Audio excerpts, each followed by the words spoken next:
All right, hello everyone, and welcome to Sinful Gaming. I hope you're all doing well. I hope you're all staying safe, and most of all, I hope everyone is fighting that war against the grey. And welcome here to our little live stream while we are painting and waiting for the Games Workshop reveal tonight. Who else is excited about what we're going to see? I'd love to see some predictions and what everyone thinks they're going to see in the comments. And so let us know what you think we're going to see, what you'd like to see. Two very different things, I think. What you think and what you want. And yeah, we're going to be painting, we're going to be talking, and just waiting for those reveals. I got some free guild guard. I finished the Liberators. Yay! So let's have some paint. I think we've got a couple of hours before this live stream starts, so we'll hobby and hang before that, and we'll wait for that. Tonight we are powered by Monster Energy. They do not sponsor my channel in any way, but they keep me awake. So let's get painting. We'll start by getting some free guild guard done. I've got some Griffhounds to work on the side. I went and picked up some brand new battle tomes, Sigmar and some cards and some endless spells. When I got my pre-orders this morning, which was awesome. Thank you to Dragon's Lair Salisbury. They are my local friendly game store, and they are amazing. So if you are from Adelaide, definitely go give Dragon's Lair a check out because they're awesome. Love the people there. Anyway, so we're going to start. We're just going to throw down some Macragge blue as my base color.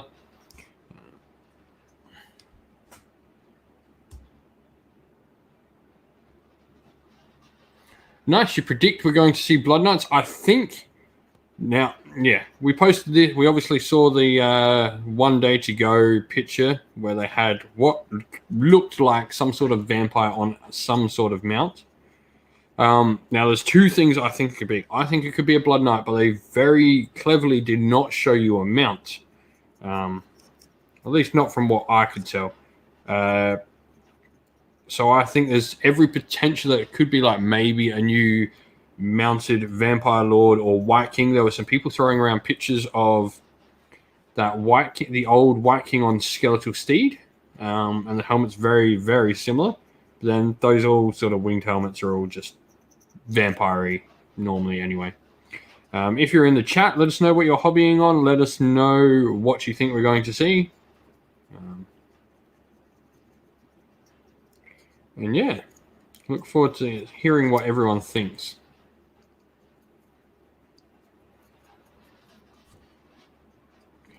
We got the second screen up there. We'll have the stream up on there as we go through as well.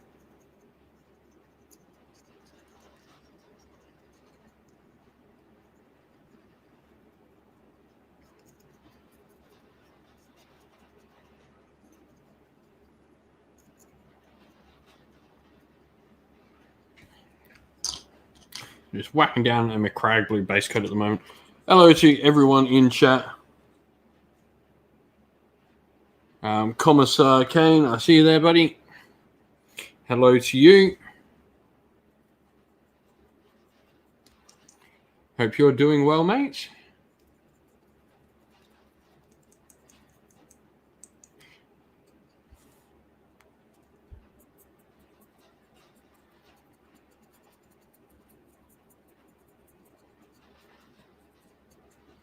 You're painting Escalation Cultures. Awesome.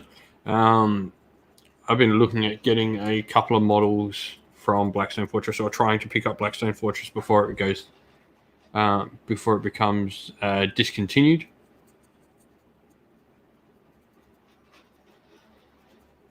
I think that might be going. I've got a few bits and pieces.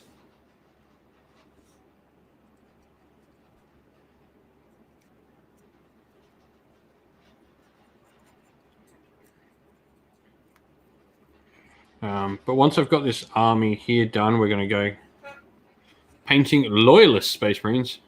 Slaughter Priest with Hackblade and Wrathhammer. Nice. Some good painting going on there. What Loyalist Space Marines are you painting? I guess is the question. I've got to get mine painted. Though I think I might actually paint some 40k once I've got this 2k army done. And I've got the models I need done for Warhammer Quest, so we can do the campaign on the channel. I might paint up some 40k. I might finally get my Indomitus box set built up and painted. I'm going to be painting my Marines as Emperor Spears.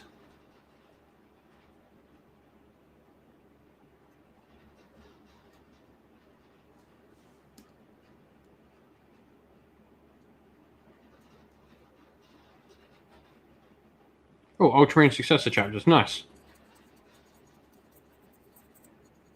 One of your own creation or one of the already made ones?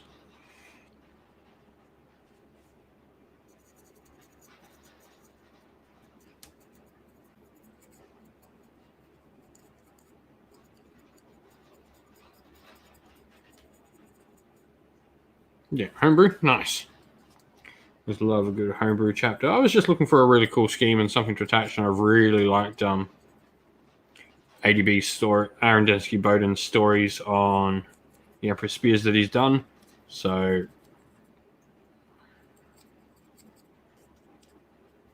I'm going to do them.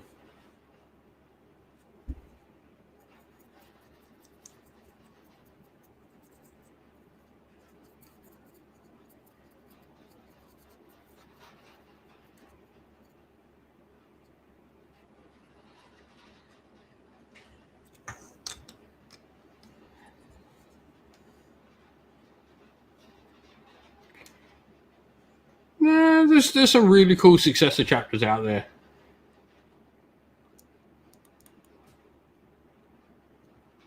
Nick, nice to see you there, buddy. I don't have all of it. I probably am much more in the Daughters of Cain Park than Slaanesh, personally. I'm a big Elf fan, so Daughters of Cain definitely win for me out of the ones that I'm probably going to play more of. I do have some Slaanesh, though. I've got some Daemonettes and, yeah, Underworld Warbands. Big. Hey, Jess, nice to see you there. You're painting Ogre Iron Guts. Can't wait to bomb some rats or orcs on Tuesday. Awesome. That's great to hear.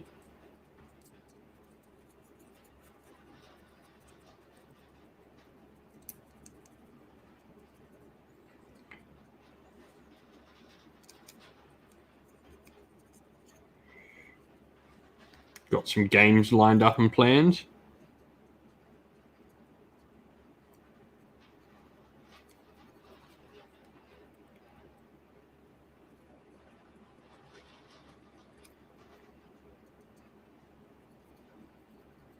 Old Seekers, nice.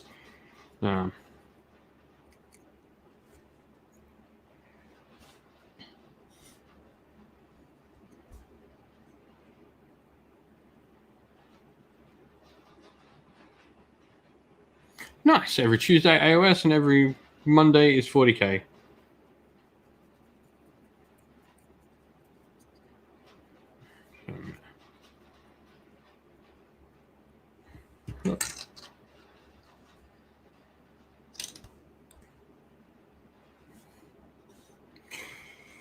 So yeah, what are people hoping to see in the reveals? I guess that's a good question. Bongo said he wants to see some Blood Knights before. What does everyone else want to see in the reveals? What are you hoping to see? So yeah, two very different questions. What do you think you'll see, and what do you hope you'll see? Two very different questions. Vampires, Jess. I mean, I think we'll get vampires. Vampires, maybe not, but we'll definitely get vampires, I think.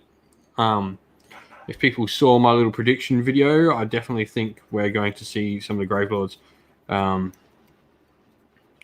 So I started thinking about lords. Okay, lords. So we've obviously got the Soulblight Gravelords.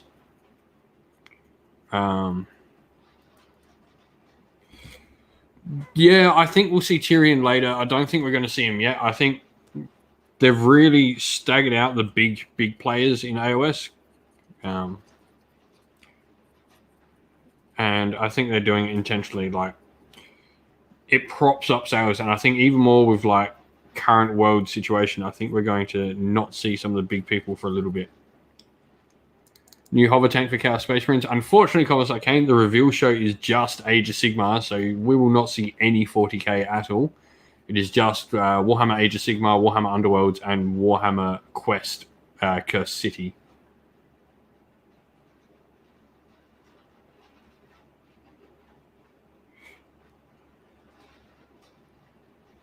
New zombies and skeletons there from Anonymous Rex. Yeah. I think, like, skeletons, umming and ahhing, like, I do like the current models, but they could definitely use an update. I think that's a solid shout. However, I do think the zombies definitely need an update. Like, the zombie one, if I've got to pick one of the two, like, it's a hands down you're picking that you want to see some new zombies. I love the idea of zombies in like fantasy. I think Age of Sigmar zombies just could be so cool. I start thinking like zombie brutes and all that sort of stuff. Really interested to see what they do.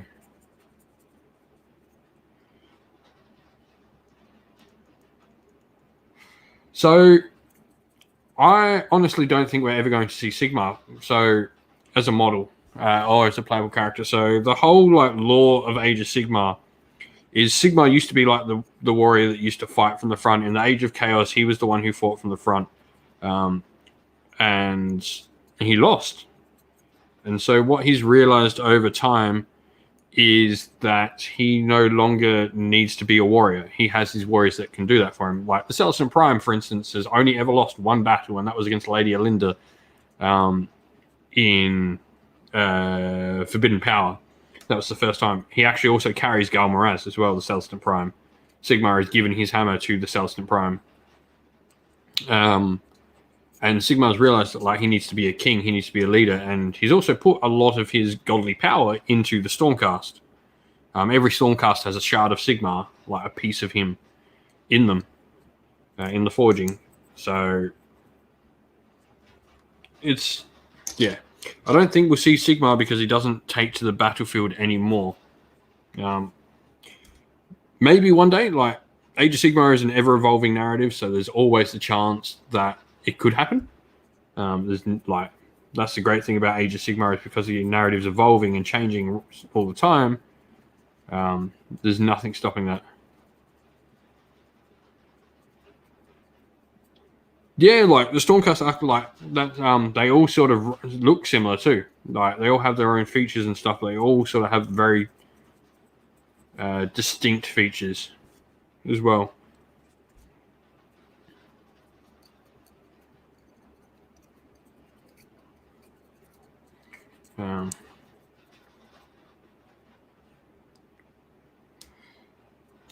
See, I think Sigmar and Nagash is one of the most interesting stories in Age of Sigmar because Sigmar hurts about it.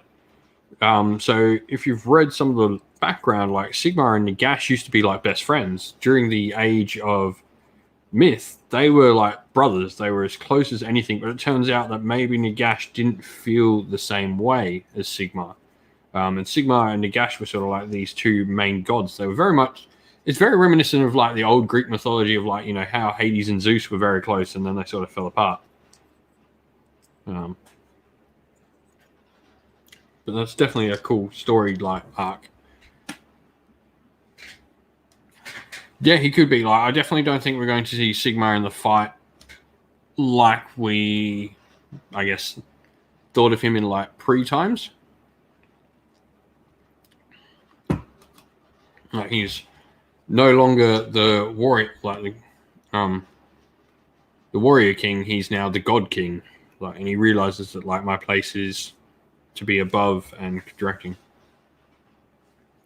Nagash's lore is great, like, and so rich and deep.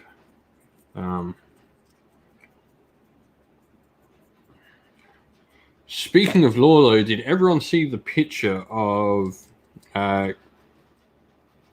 what may be Garda Steel Soul? I don't know how many of you have read some of the Black Library. AOS Coach, lovely to see you there, buddy.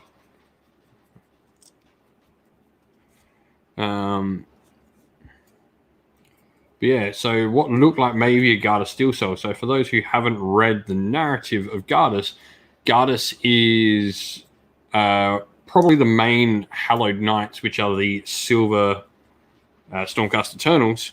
He's the main character for them that sort of is brought up in the first Realmgate Wars books, Warstorm at the very end. He's the last story in that. And then he is the one that features in like Plague Garden, which is arguably one of the best Age of Sigmar pieces of fiction that's been released ever. And if not, one of the best just pieces by Black Library. Wolfpaw's, nice to see you there, mate. Happy preview evening to you too. And then his story actually continues on and follows a lot.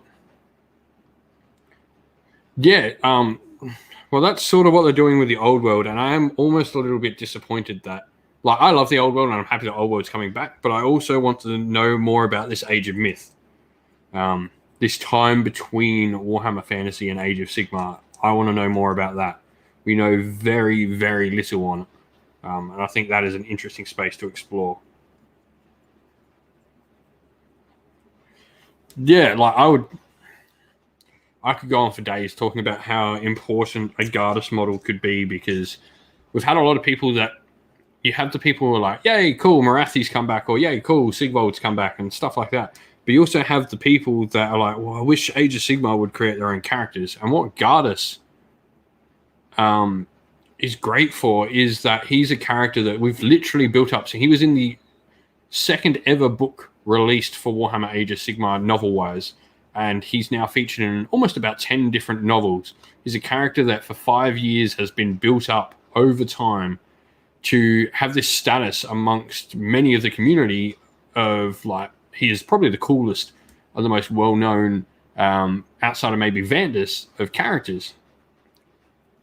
And like everyone knows, like his chant from the Hallowed Knights, they have one of the most like iconic chant, the Only the Faithful chant that the Hallowed Knights have, and that's like all thanks down to Gardas doing that. Like that's his big role in like playing and all of that. And I think having a character that's been built up so well like him is so important for Age of Sigmar's own identity, that it's built upon the story of the continuation of the Old World, and many of the characters there are now like the main players, I guess, like Morathi, Sigmar, Teclis, Tyrion, etc. But to have someone that's been entirely built up as a character in Age of Sigmar over these 5 years finally get a model is great for the game, because it leaves the possibility for more. I mean, that's like many characters in 40k actually came about of very similar reasons. We wouldn't have Chapter Master Belial or Sergeant Naman would never have got a model for the Dark Angels had we not had originally a battle report with Jervis Johnson. The first battle report he ever won in a narrative battle report against some orcs, which was how we got the whole story of Nazdrag and Gazgul fighting against the Dark Angels on Pincher IV, I believe the planet is called. And eventually that got turned into a novel. No, I think it's Cadillus. I think the novel that I'm thinking of is called Purging of Cadillus. Anyway, regardless, this whole story centers around, and now they all got fleshed out in models. Like we would not have Belial as fleshed out as we do without this story. We would not have Sergeant Naman be an actual scout sergeant character that was available for Dark Angels at a time. And there's other stories of this as well, where like the lore has like brought these characters to life. I mean, Godrek's another fantastic example of a character that originally was just in stories and then became so popular he requires models.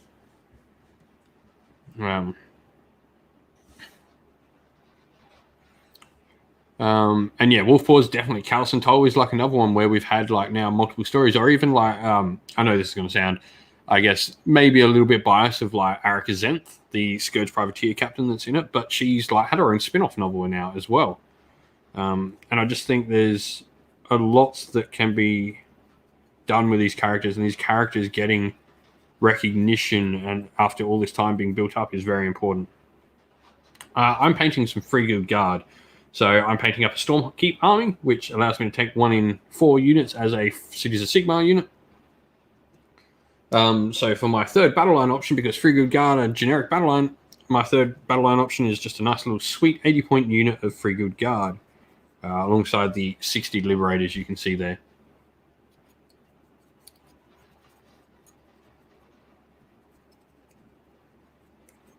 Painting up this army for SAGT, which is in just a couple of weeks. I've got the Liberators done, though, and that's 90% of the army done now. Once these Free Guild Guard are done, I've then got the Canite Shadowstalkers to do up, and then it's just easy peasy from there.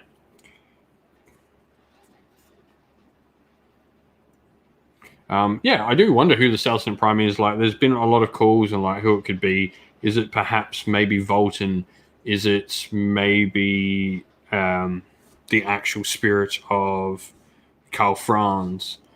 Is it Luther Huss? Is it maybe like this? You know, and there's even the rumors of like, is it maybe Felix Jaeger? Is it Gilles Le Breton or the Green Knight?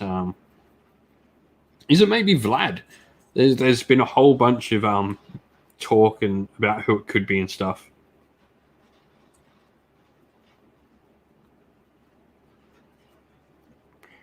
I definitely think it's one of the most interesting stories to talk about. It's going to be Felix. I mean, that would be great. That would be like a great ending to Felix as a character, because the Salson Prime doesn't really have any personality. He's this lofty, high and mighty character. So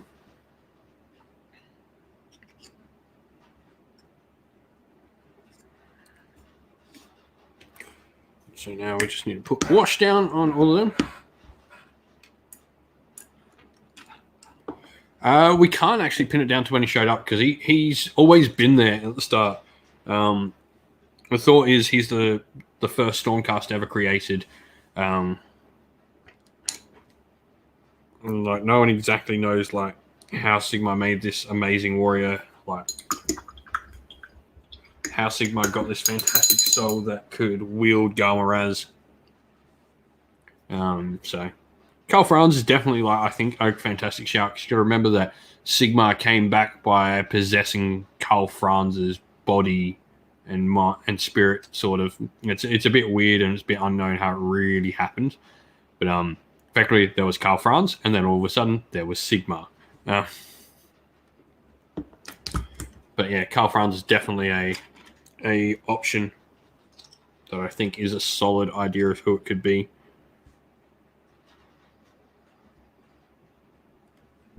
Now we're just applying some Drakenhof Nightshade all over the blue.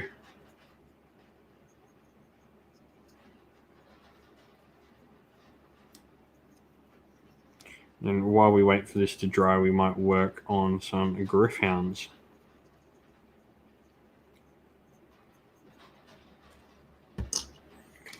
Yeah, it's been... But yeah, did anyone else have a chance, or if you're somewhere else around the world?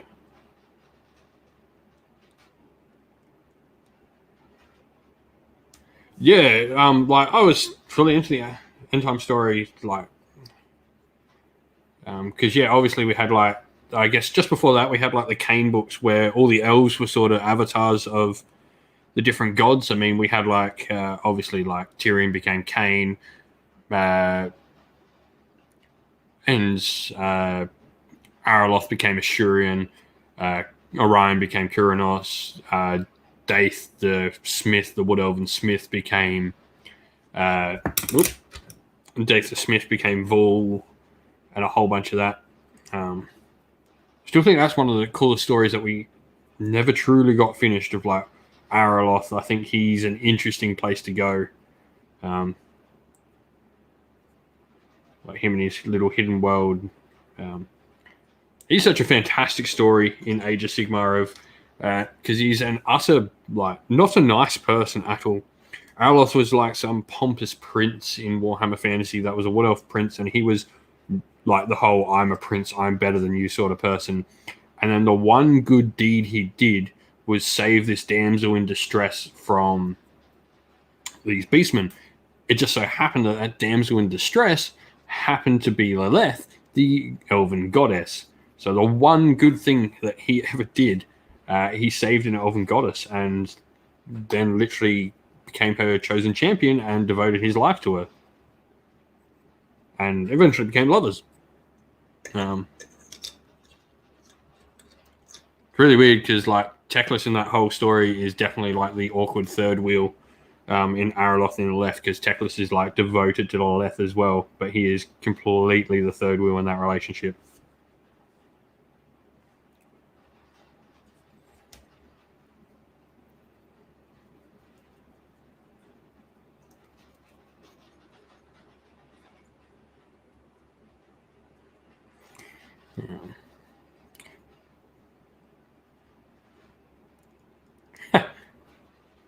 Cool to see more AOS elves. Yeah, like I'm a big fan of how they've gone down the line with the elves. I like the Lumineth. I like the Daughters of Cain.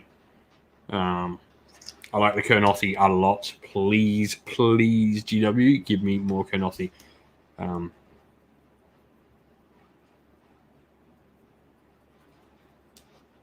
could definitely go with some more Kurnothi for sure.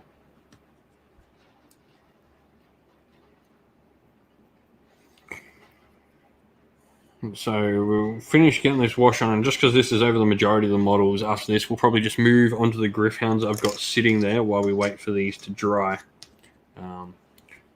Quickly have a look at some colour schemes and figure out what I want to do with my Gryph-hounds. We're going to paint the majority in one colour. I'm going to have these 4 in like a different colour, so I can tell out my 3 separated Gryph-hounds and my prime and my Gryph-hound alpha that'll be in the unit 12.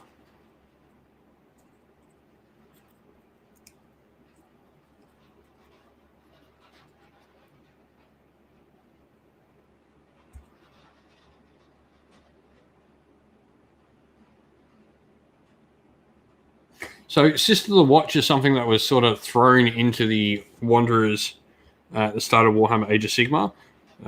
They're actually an old High Elf unit called the Sisters of Avalon. Back in Warhammer Fantasy, they were the Everqueen's Alariel's Guardians.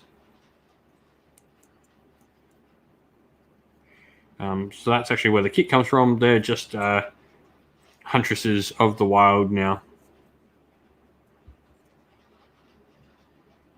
Oh, Eternal Guard, awesome. I love Eternal Guard. One of my favorite. I'm a massive Wood Elf fan. So Eternal Guard are an awesome kit. They're so much fun to paint as well. They're quite simple to paint, but there's a lot of like nice details on them. Like their shields are really nice and well detailed. They've got some really nice like bits and pieces to them that you can add a lot of color and texture to their shields that really make them stand out.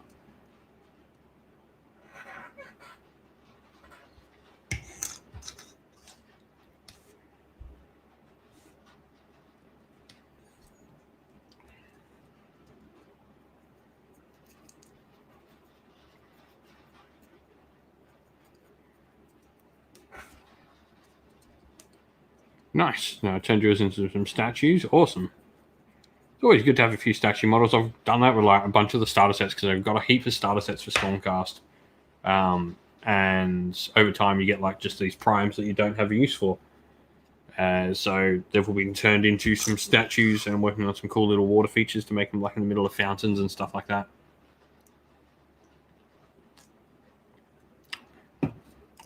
We all learn new things, Commissar Kane. It's part of the learning process. Unfortunately, you'll have some bad models painted in your collection. But it doesn't mean the end. There are some great ways to strip and repaint models. You can find a ton of them on YouTube about how to do that if that's something you wish to do.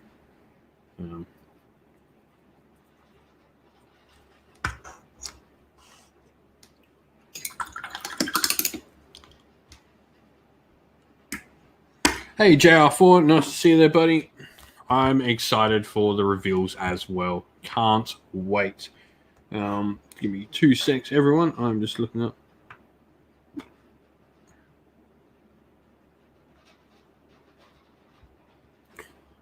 I'm just going to look up a little color scheme. I had a cool one that I wanted to do that I found. So let's just pull up my color scheme and see what paints I am required to have.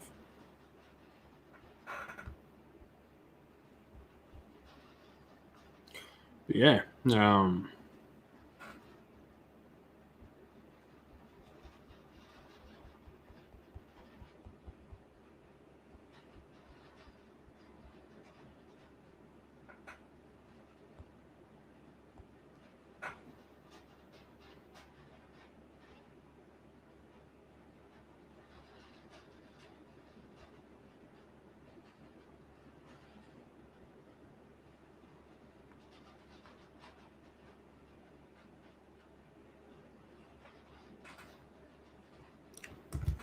Alright, I'm going to try this one for my Griffin. So we need 4 Griffhounds separate. They'll be our primes later. So it says we're going to start with some Celeste Grey, which I have somewhere.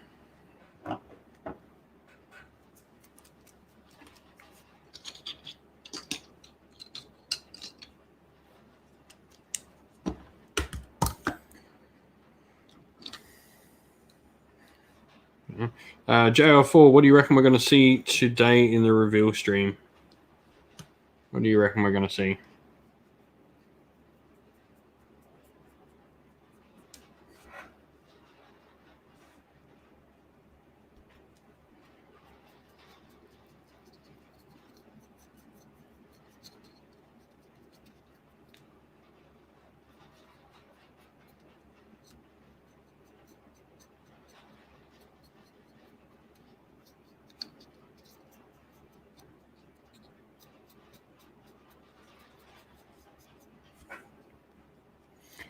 And that goes for anyone who's joining us now.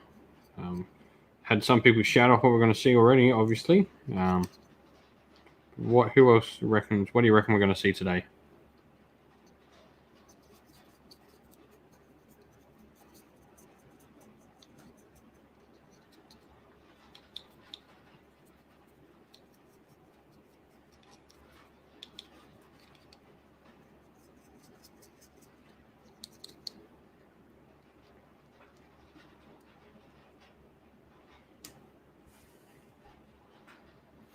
Nice. Yep.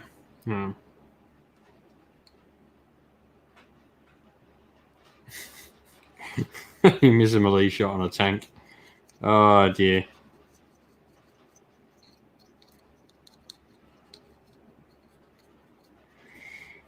It's one of those things that happens, unfortunately. You miss the ones you need the most.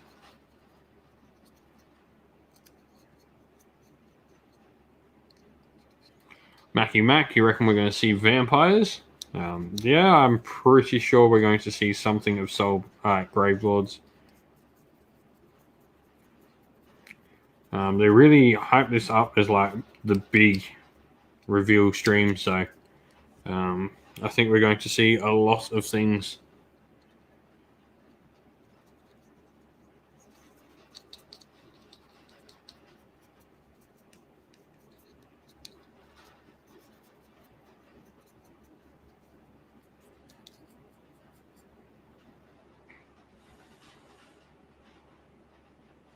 Yeah, I want Kernothi. I want them bad. Give them to me, GW. Give me Kernothi, please. Just looking at that, I really want to get into painting a lot of my Sylvaneth.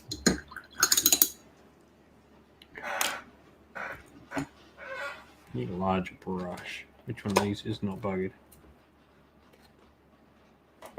Maybe a lot of my big brushes are just dying a bit on me. Cities of Sigmar, Underworld's Warbands. I think you're going to be waiting for that one, Coach, because it's pretty clear where they're going with that. So, the next one is like we're obviously going to see the Bone Reapers next, and the last icon is very, very clearly Deepkin. As much as I want you to be right, or want what you want, it ain't happening at least this season. But I'm just surprised I haven't done one. I'm just surprised I haven't done a Cities of Sigmar one like already for me. I think it's like one of the most home run ones they could have ever done, like a Witch Hunter and his Warband, or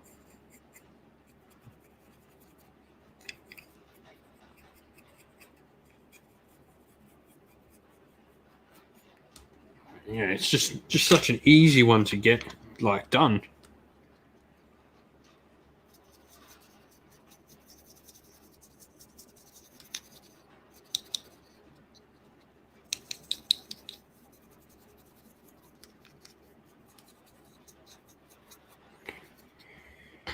If we saw a Cities of Sigmar one, like, what would you like to see from a Cities of Sigmar Underworld Warband? Like, for me, I think the easiest like way to go is like a Witch Hunter and his followers is like the easiest Cities of Sigmar one to do,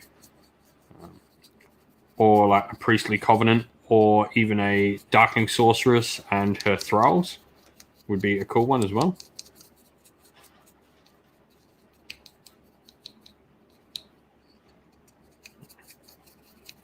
Some Wanderers would be another cool one.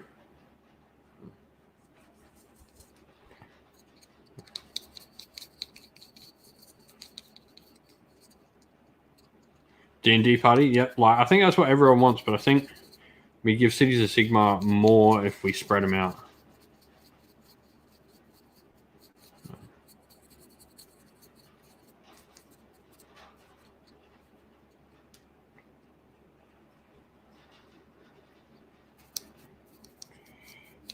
Yeah, I think a D&D party is a cool idea, and that may be what they go with. But I think a great thing for cities would be to actually have multiple different ones over the range as we can progress through the game. To do like what Coach has just said, to update a bunch of models, I think we could have like a Darkened Covenants one where you get like a couple of cool sculpts, and maybe that includes some things that are likely to be in her thralls. So maybe it's got like a Scourge Privateer that can easily be used as another Black Fleet Master.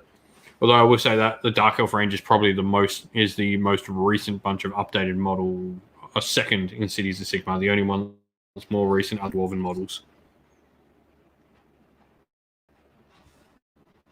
Actually, and the Nomad Prince, just yeah.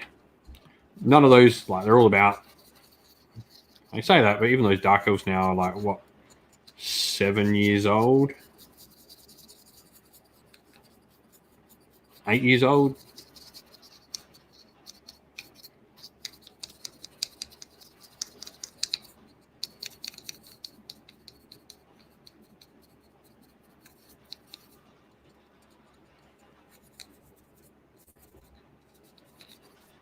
Wonder where we're going to go next for our Warhammer Underworlds, because obviously like Diachasm is like down below Beastgrave, so where do we go after here?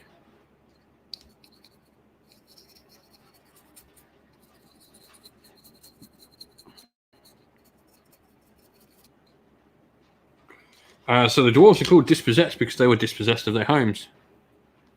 No worries, Commons Arcane. Thanks for coming, man. We'll be on here for a few more hours.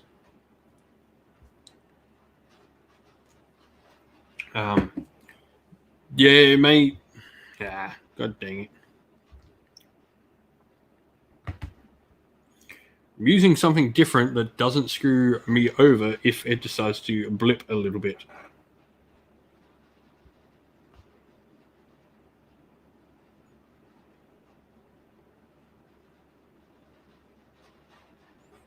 Yeah. Seems to be fine on my end. Yeah, all seems to be fine on my end. Yeah, I've had some internet issues lately, which suck big time. But I'm using something different that if something does go wrong, it's much easier for me to fix. So the reveal show itself is in about an hour and a half. Okay, awesome. Just checking because yeah, I had some internet issues with my last live stream, so completely could have been me, but seems you're the only one saying so. Hopefully, we keep going strong. But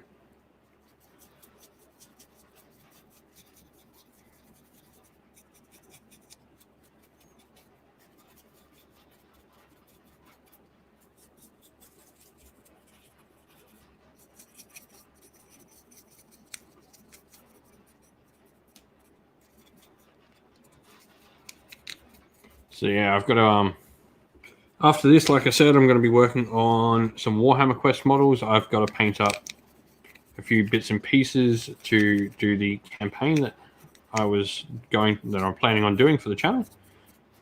Everyone voted on the characters. I believe in the end we ended up getting the Knight Quester, who narrowly beat out the Lord Relictor. I think it was like just a couple of percent in it. They were neck and neck. That was the closest for one. The Elf one, anyone who watches my channel, I mean, I'm not surprised that people who watch my channel picked a Blackheart Corsair as the Elf.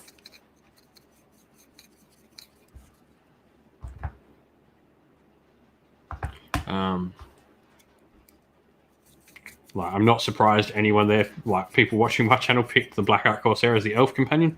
I probably should start as I allowed people to decide how we were going to pick the party first, and so it was is it just racial? Is it stereo? Is it class? Is it other things?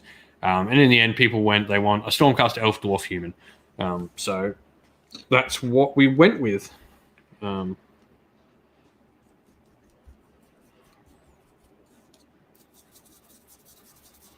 And so, yeah, Knight Quester, Blackheart Corsair, the Dwarf ended up being the Warden King, which is cool. Also really happy because he's a really good model in Warhammer Quest. But I haven't painted up a Dwarf in a long, long time.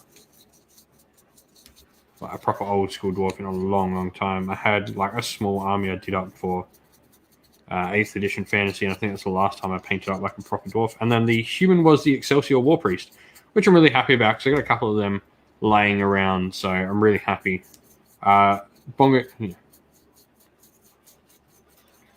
yeah, Order of Vizier. I think that's a given that we're going to see that as an army at some point. For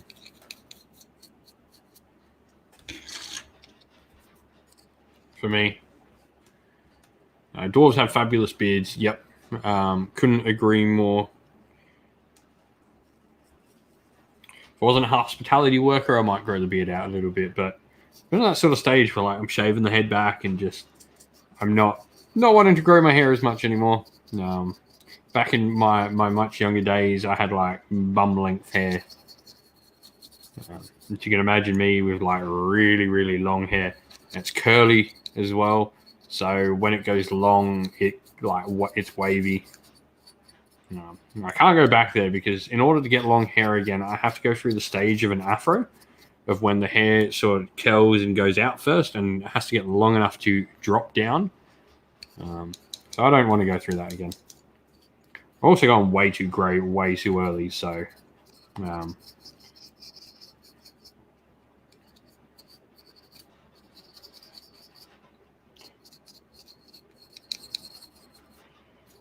you know you're going grey when you start when you cut your hair, and then all of a sudden you can see the clumps of shiny silver on the floor, and you're like, oh, the hair's going grey. You say that, then you have an afro and you don't want it. It's the most uncomfortable thing. It's even like my hair. I can't handle my hair being long anymore. Well past that stage of wanting that.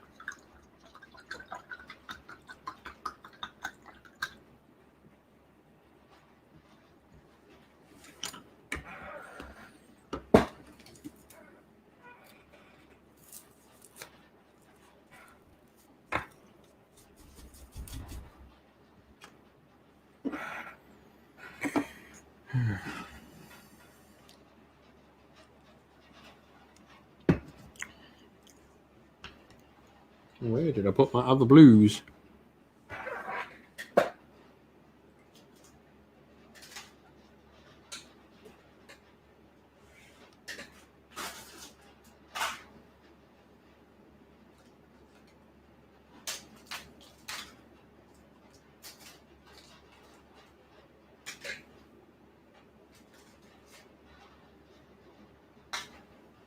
Dwarf Guard blue. Where did I put that?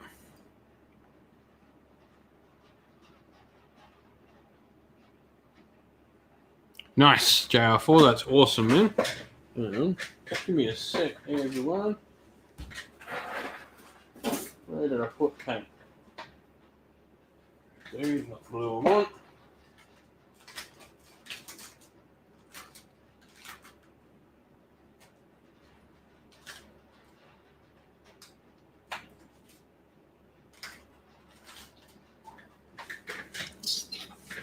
Where did I put that blue? An out I've got. Yeah, got an out. Ah, there it is, I think. Sure is. Pushed it off the other side of my desk. Nice. Whole Stormcast team. That's awesome, man. So we're just going to dry brush some Outdoor Guard blue over these Free Guild Guard. And then we'll fix them up with some highlights.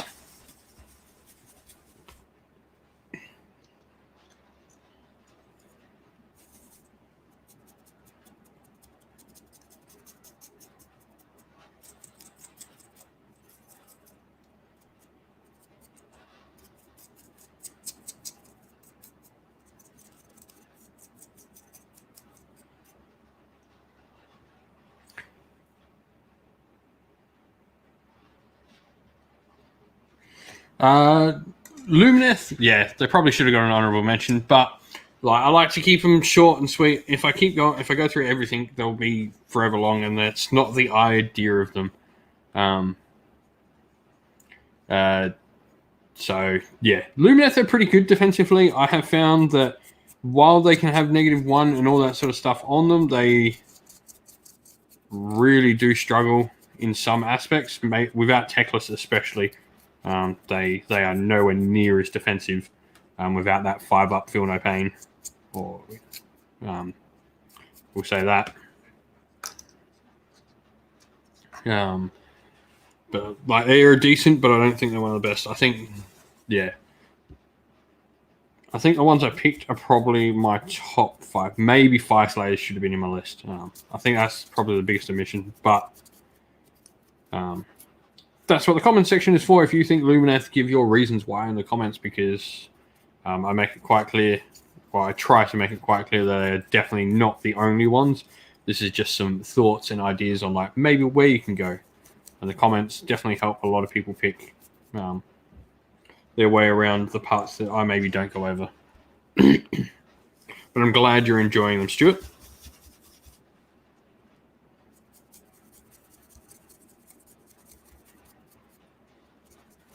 Try to keep them nice, short, and sweet, and easy for newer people to sort of digest. Not really go into too much detail. Give the gist, and then allow the person to go explore for themselves. Because the worst thing you can do for a new player is just throw 10 million rules at them.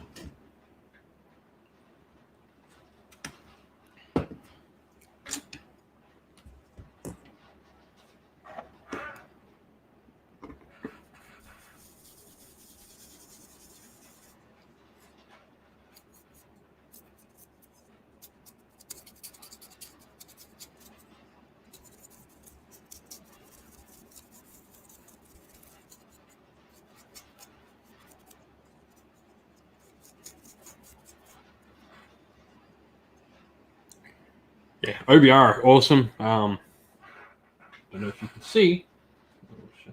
There's my Mortec guard here.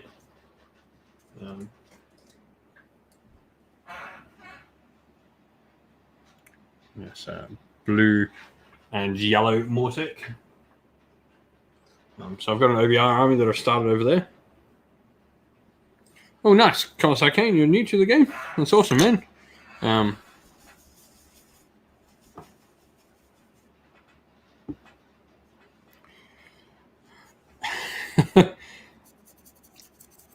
I don't think INF are defensively good. I think they get around other armies like offense by being offensive themselves. They also can play, because of their rules, they can play the trade and sacrifice games like where they want. If that makes sense. So because of like their whole like shooting rules and stuff like that, I'm never allowed to pick the trades and what they give up to the enemy. It's not necessarily that they can play defensive, it's that they have the ability to play tempo, I would say, almost, where they can control the pace of the game. not so much that they're actually defensive. I mean, they have the defensive eels, which is certainly defensive, and the turtle, but I don't think as an army they're very defensive. I think they're very much more aggressive as an army. And also an army where the first thing you're aiming to do is stay.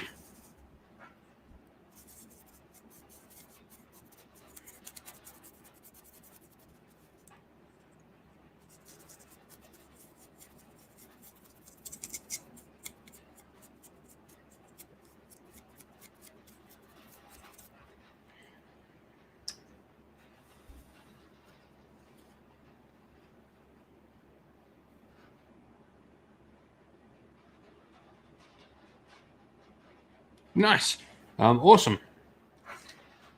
One of my good mates is painting up OBR. I've got to actually get him over on the channel with his OBR as well, so we can actually get some OBR happening on the channel. Nice, Xandos. Nice.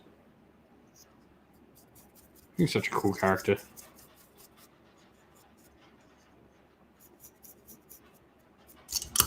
Whoop. I just took the head off one of my free guild guard. I did build these a long, long time ago, so there's every chance that these could just be terribly put together. Show some super glue somewhere.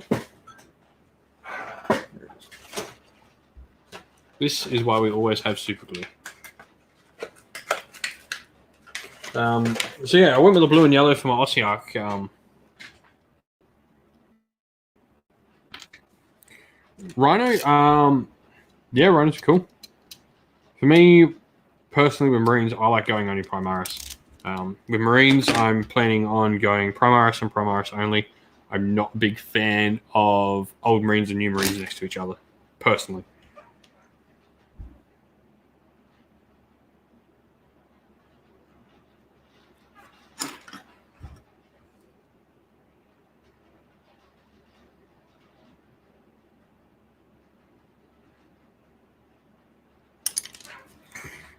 Dang it.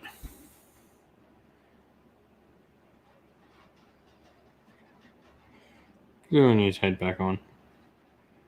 Having to use super glue now because I've already got paint in the model, and so the plastic glue will not work at all.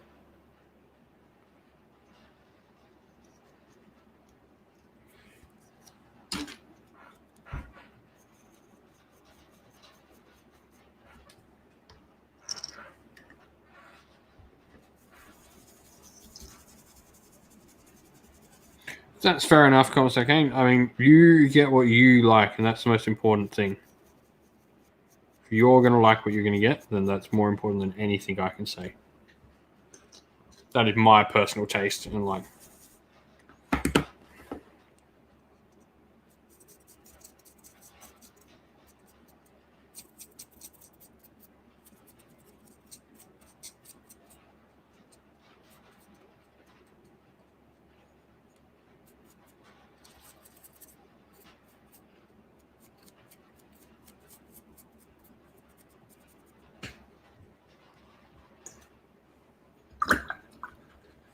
What's my favorite model? Or I have a lot of favorite models. So rule of cool does beat everything. If you truly love the models, it'll topple anything you have to overcome.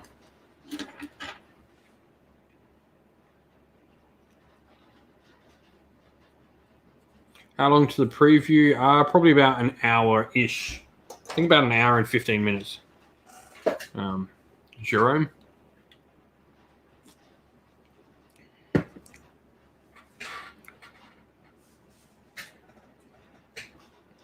Like, Primaris are cool. I like Primaris. I maybe don't like how GW introduced them. 90 minutes. Thanks, Coach.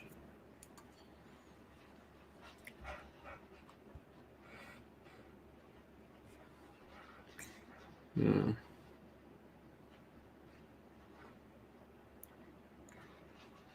Pull up my scheme. What's Coelia? A green shade.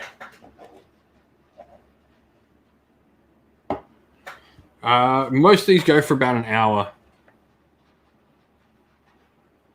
roughly. There's normally about normally it's about 15 minutes a section, so I would say we're probably going to see like 2 things from each thing, and maybe some more of some others. This could probably go for an hour and a half. I reckon. I reckon this is going to be a big Age of Sigmar reveal. I think we're going to see pretty much everything Age of Sigmar until we get 3.0.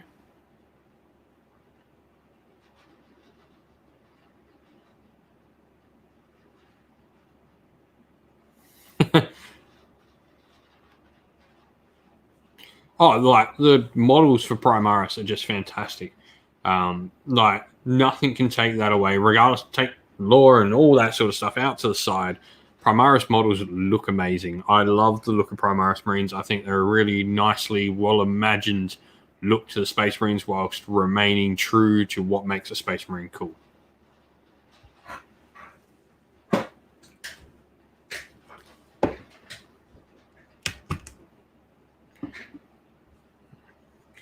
So, Grungy's Dwarves.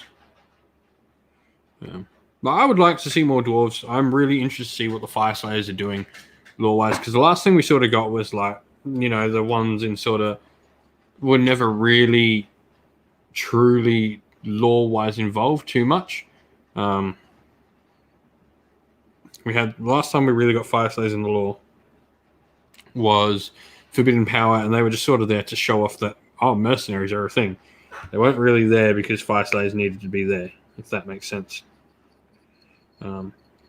Much like the Sylvaneth, like I really want to see what's happening with those story arcs that haven't really been touched. Like, I want to know what's going on with War of Life.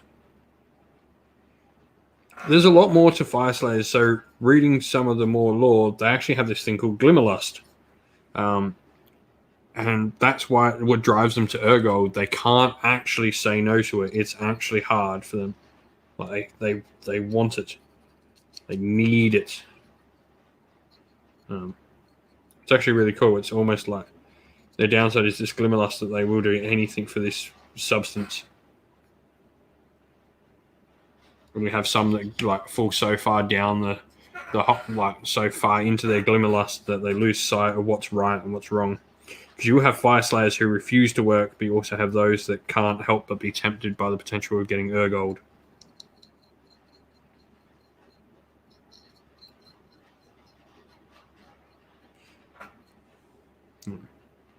It is a really interesting sort of like thing.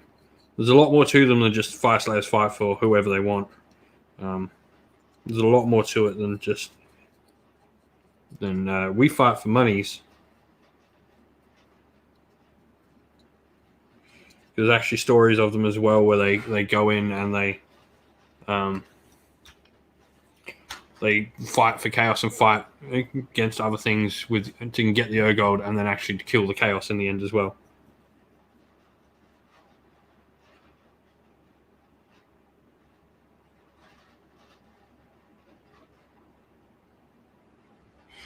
Yeah, potentially. Like the Dwarven gods are not good people, and there's a reason why. Like all the Dwarven races have actually stopped worshipping most of them, or don't like them. So the one that like people thought was a good one was Grimir, and you find out that Grimir is a butthead because you read the Gotrek stories. Grimir lied.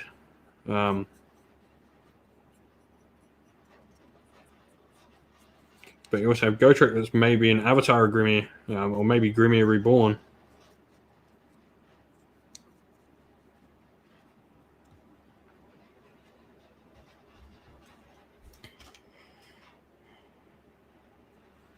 Yeah, it's a religious thing, like.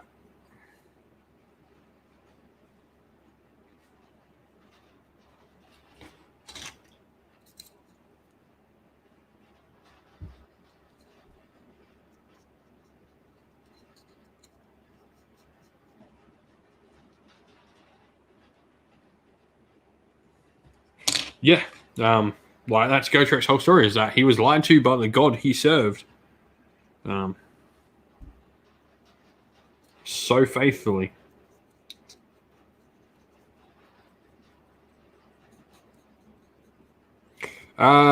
Yeah, so you read a little bit about what's happening with Grungy in Spirit of Shadows and the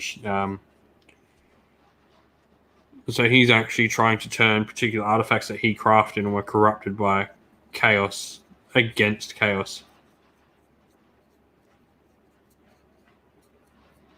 Grungy's greatest student betrayed him and is actually now a follower of Khorne and Khorne's primary armorsmith.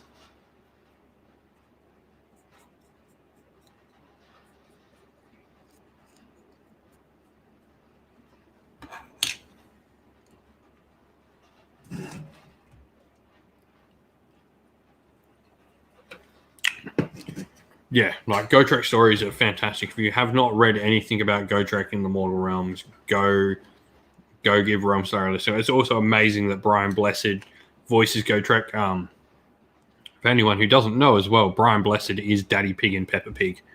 And now every time my little daughter and son are watching Peppa Pig, I can't help but hear Gotrek as Daddy Pig. And then at the same time, when I'm listening to a Gotrek audio drama with Brian Blessed, I can't help but see Daddy Pig as Gotrek.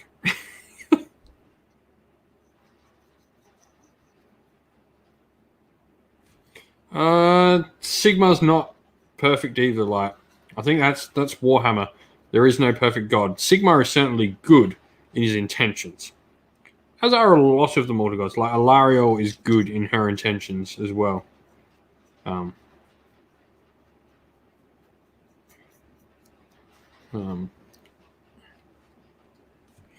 I will slay the muddy puddles.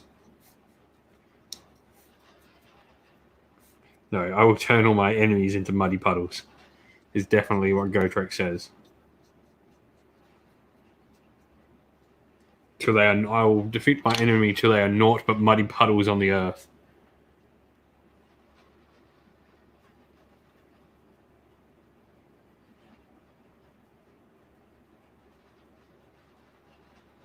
Yeah, the Warhammer basket. If you haven't seen that from Games Workshop, go create your Warhammer account and fill your basket full of Warhammer models. And they'll pick some people to give some vouchers to. I filled mine with Scared Privateers. Yeah, Andrew, like you're right on that. Sigmar is a decent god. He's someone worth following. He's not a butthead. Oh, sorry, no, you're going Sigmar is not a decent god. Sorry, it was someone else. No, it was Jerome that Sigmar's a decent god. Sigmar, he's lied, but none of the other all the other gods have as well.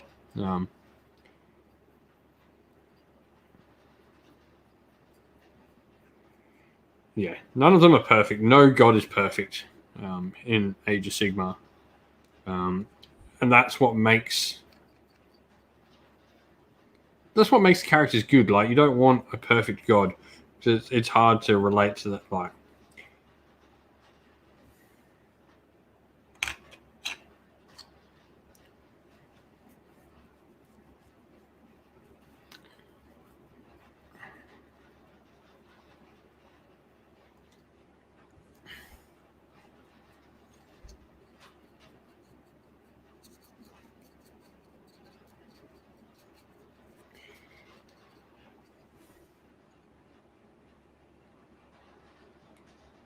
no, yeah, well, Sigmar didn't flee like a coward. Sigmar made a very, very dangerous mistake. He threw Galmaraz. It was actually Zinch that tricked him. He threw Galmaraz at what he thought was Archaon. Turns out it wasn't Archaon. It was just an illusion, and then lost Galmaraz.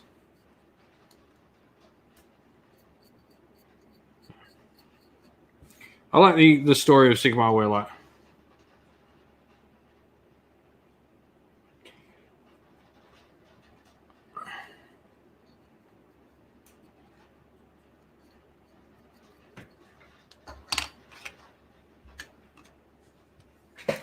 I think a lot more than 1 million will be doing that Warhammer community thing.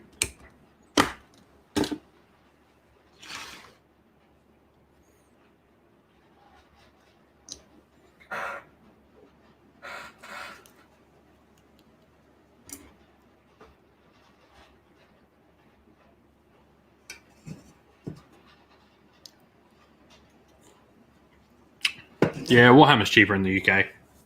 I mean, it's where it comes from. They don't have to pay a whole bunch of other things. But I will say it's not as bad in some places as some people say.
Nice.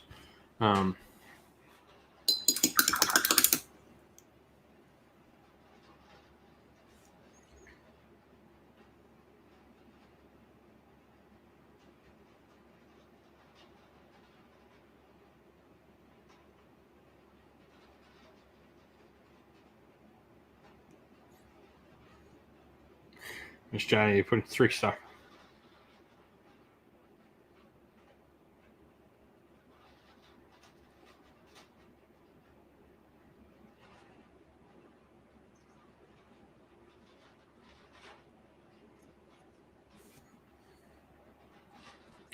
Yeah, it's definitely cheaper in the UK to get Warhammer by a long shot.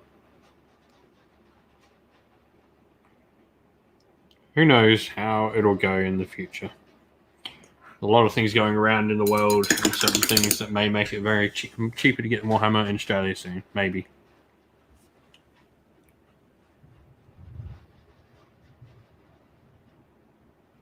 I think I just heard thunder. So you're £47. That roughly you double it to make Australian dollar. And yeah, Coach says cost of living is very different. Like I guarantee, as a chef, the wage I get here is probably higher than most places in the world. Yeah, it certainly costs more, but there's a lot to it that people don't seem to think or apply, and it's not quite as simple, I think, a question or a thing to correlate as people think.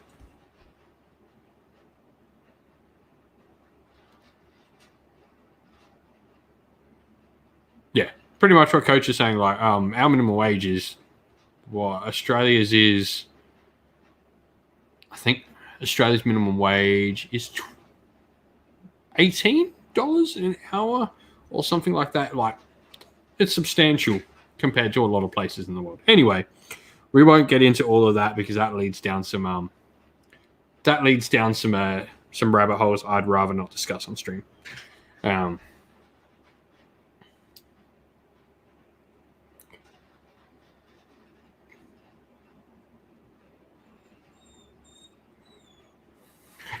Bob, it's going to be an expensive year for you. It's always an expensive year for me. I'm the person that buys all the things. I'm lucky I have a very understanding and loving wife.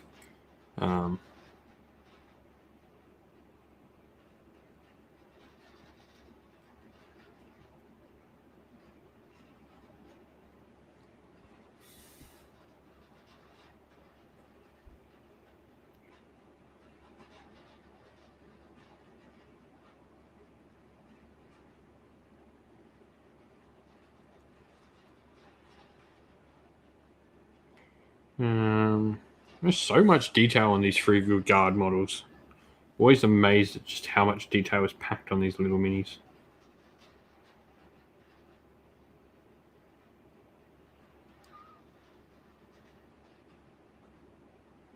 You've painted a ton of these, I know, Coach, have you not? Or at least the current kits.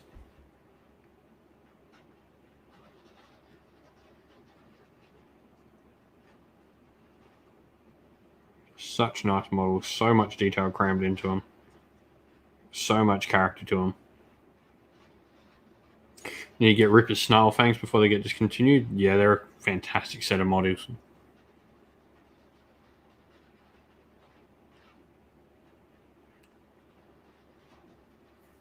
Oh, nice. Yeah, the Manan's Blades.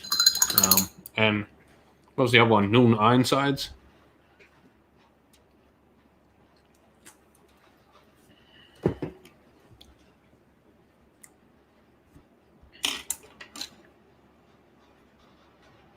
I love those models.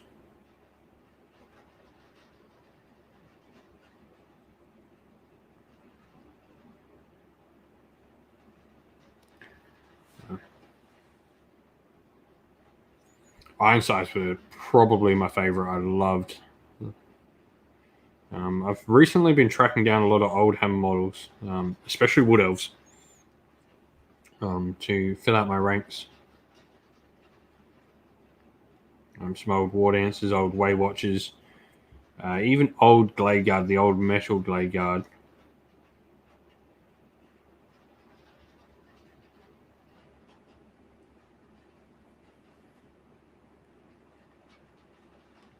I think Dark Elves will. I think it's more the fact that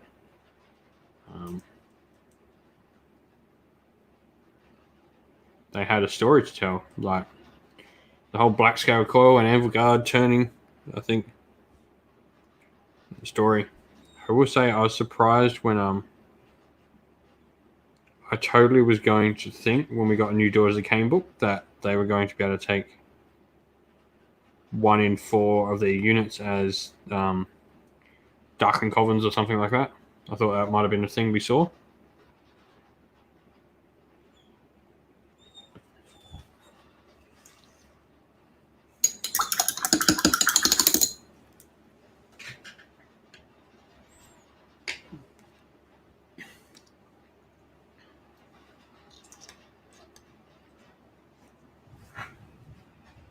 And that's definitely thunder I can hear.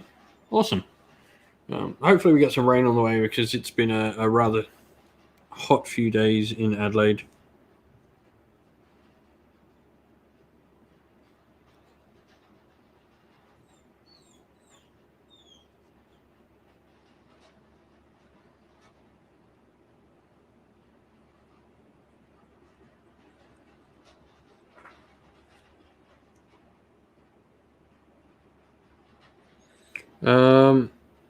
But it's where it belongs.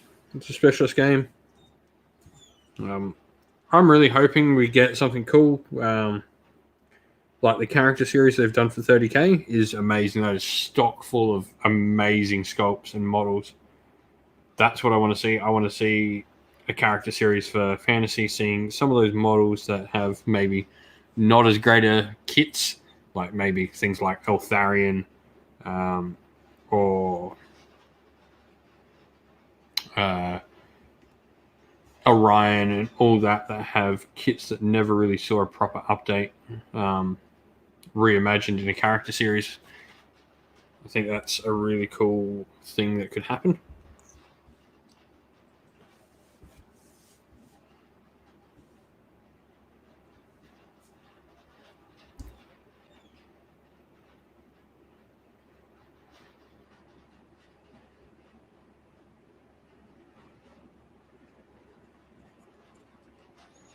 I'm excited for the old world. Like many know, I used to play fantasy. I played fantasy for many years. So I'm excited for the old world. It'll be something different. It'll never replace Age of Sigmar now, but it'll definitely be a specialist game that I probably get into. Mm, Yeah, I'm excited to see the parts of the old world that were either very rarely explored or only explored in like the early editions of fantasy that sort of got left out in later ones. You know, and things like Cathay and Nippon. They're like such integral parts to a lot of races' lore. Like, so Clan and Skaven wouldn't be Clan and Skaven without going to Nippon. Nippon literally translates to Japan. Same as the old world was not very inventive.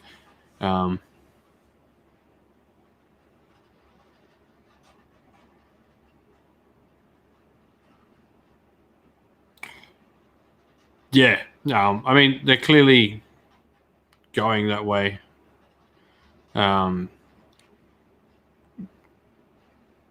They're exploring regions like that in thing because the Great War Against Chaos is also times as the Skaven clans are coming back together. So we potentially like could be seeing like the looks of like Eshin and how Nippon influences them.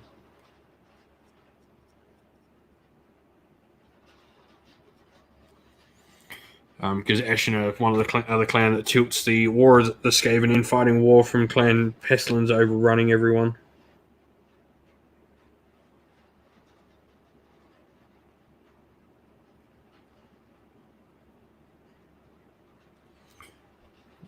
Great War Against Chaos is going to be a great setting though.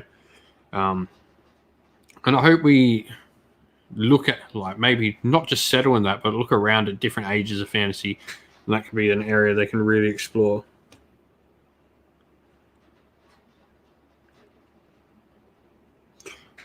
Like, go give me for fantasy, like give me the Great War Against Chaos, then go somewhere else and explore something, another timeline. Explore, you know, maybe the Great War Against Chaos, the first one, with the Elves and the Lizardmen, and an Aryan fighting against them.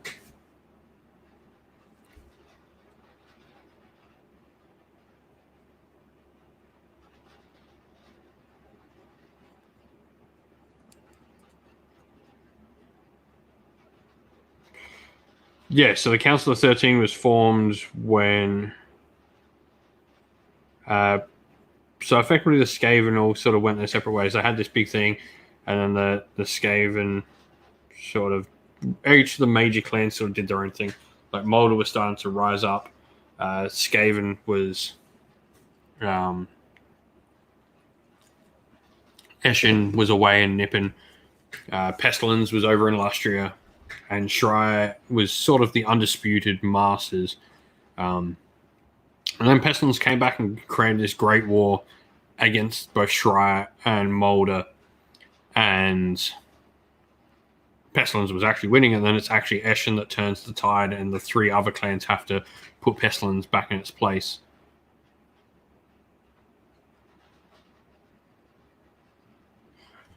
Yeah, Lonely Brick, you're completely right. They clearly showed artwork that was in the design process. I think Old World is ages away. Like, let's make no mistake about that. Old World is so far away, it's not funny. From a design point of view, the fact that we've only seen concept sketches, we haven't even actually seen like miniature concepts or miniature like 3D imaging of miniatures, because a concept sketch means they haven't even put it on a computer yet. It's just an artist drawing what they think it should look like. So that's not even touched the computer. There hasn't even been a miniature design for that game when we saw those articles.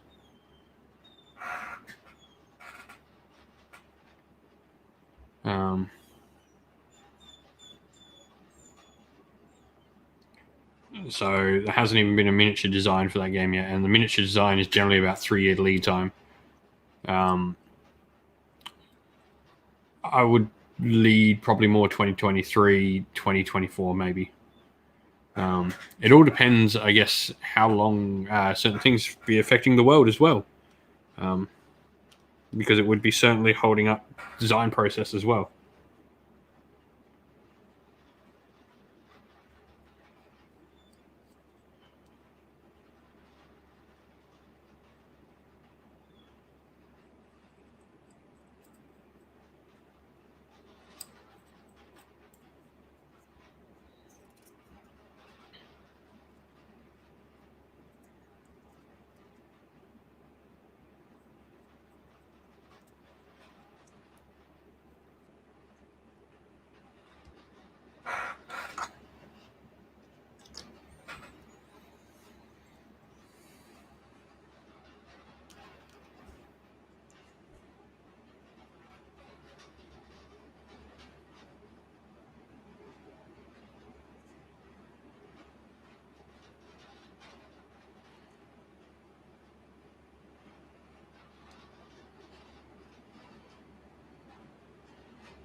But yeah, I'm excited for Old World. I look forward to seeing what it's all about and what we're going to get.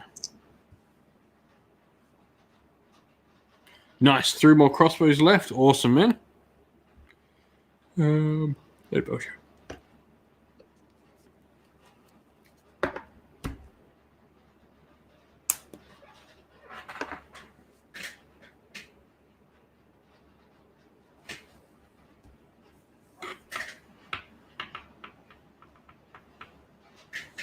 Just give me a sec.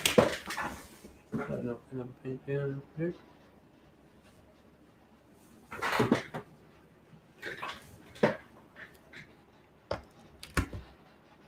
This is the one I want. Look at that.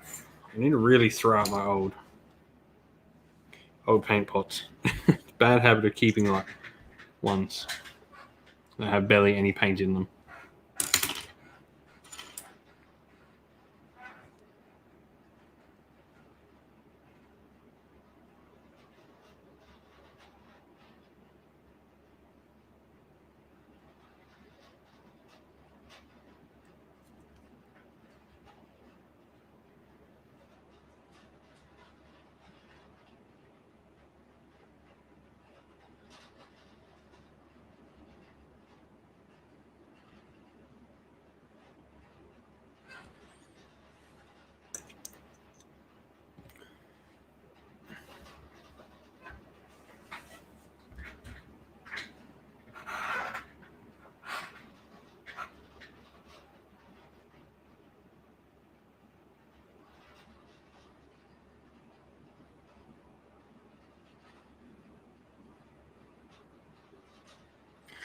Yeah, we were talking Lonely Brick. We were talking about that earlier with like Gardas and how like he's such an important character to like bring into Warhammer Age of Sigmar, because it's a character that's just Warhammer Age of Sigmar and had all this lore brought about him. So yeah, I really would like to see more characters for Warhammer Age of Sigmar come out.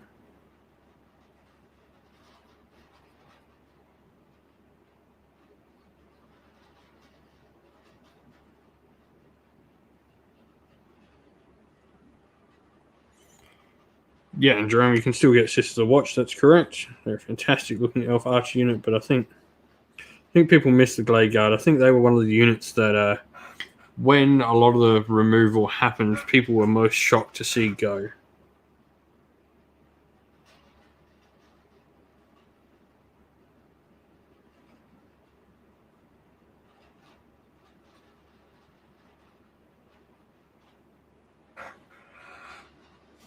When's it happening? The reveal show, Bongo? Or is it like 12:15 my time? So that means it's just under an hour to go.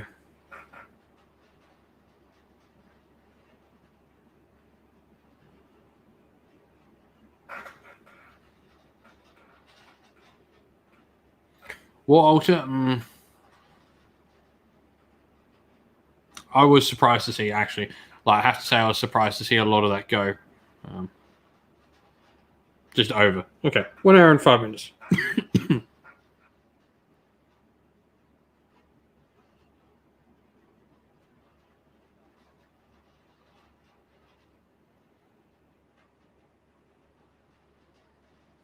And if you're just joining us live, let us know what you're hoping to see in the reveals chat.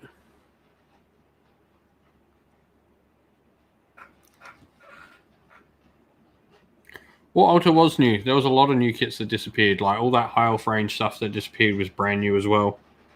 All the dwarf stuff. Oh no, the 2 new dwarf kits. All the new dwarf kits stayed. All the new wood elf kits stayed. The high elf stuff. All of that was so many. How many models do I have? A lot. I don't think I can even count. I've got like, let's put it this way. There's 60 Liberators here, and I've got 207, and I've got, 210 more of them. And that's just Liberators. I have 270 Liberators alone.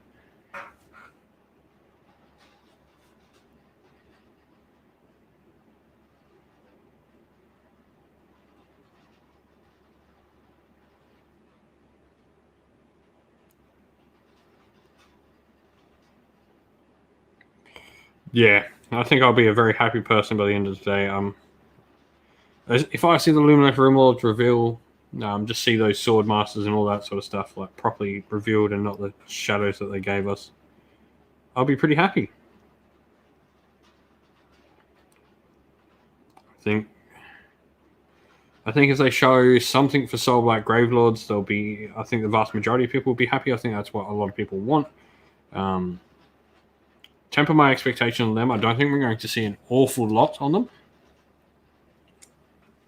I think the big focus for Age of Sigmar will definitely be the reveal of all the Luminesce models properly. The Swordmaster Bolt Thrower, all those characters and stuff that we saw. I think that'll be the big focus for Age of Sigmar, and I think maybe we'll get like a first trailer reveal for the Gravelords, maybe. I may be wrong, but I temper my expectations. I'll be really excited if we get more for Gravelords, but I'll stick with my thoughts. Means I don't get disappointed. There's a lot of times when people get overexcited and like we start talking about so much stuff and people end up getting disheartened because people have said a whole bunch of stuff is coming and then it doesn't.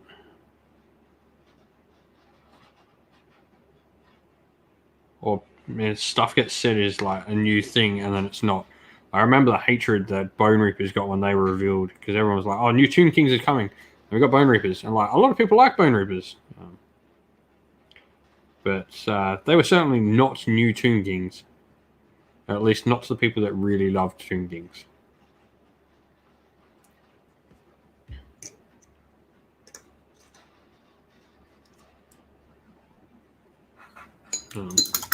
So as always, expect less, receive more, you're a happy person.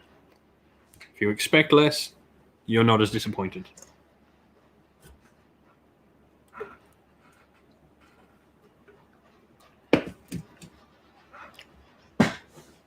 I think the correct thing for the army to be, Jerome, is be able to be both.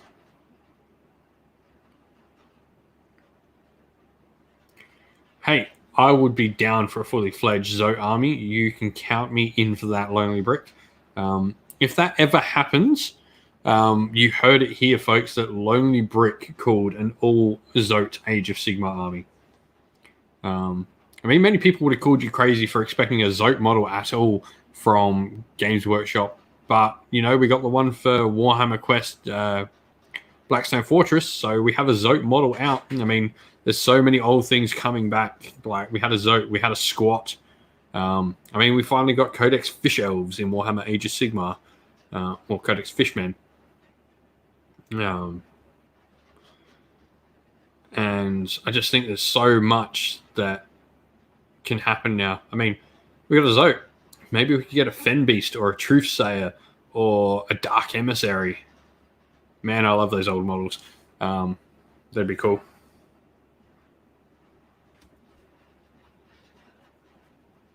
And Blood Bowl, yeah, like Blood Bowl came back. 40k got a Beastman update before Age of Sigmar. I mean, technically we had a Beastman update for Beastman. We got the Zangors. Technically we've had an update.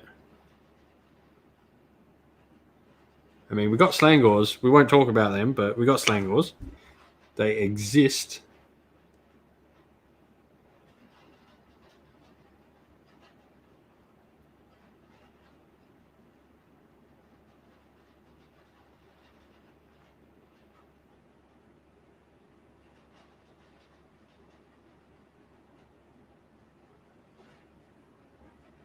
Oh, Blood Bowl has a Zote. But even then, like, Blood Bowl coming back was not something I ever thought would happen.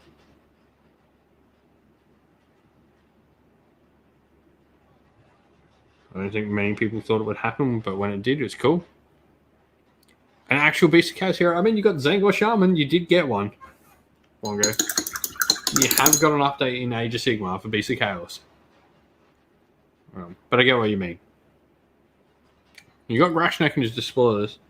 I went over that in like my video of like characters to bring back from fantasy, and I thought Morga was definitely a great thought for me as a character to bring back. I mean, we already know that the Gavespawn worship Morga.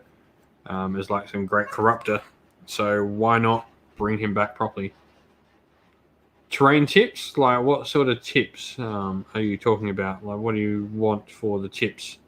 Painting, building.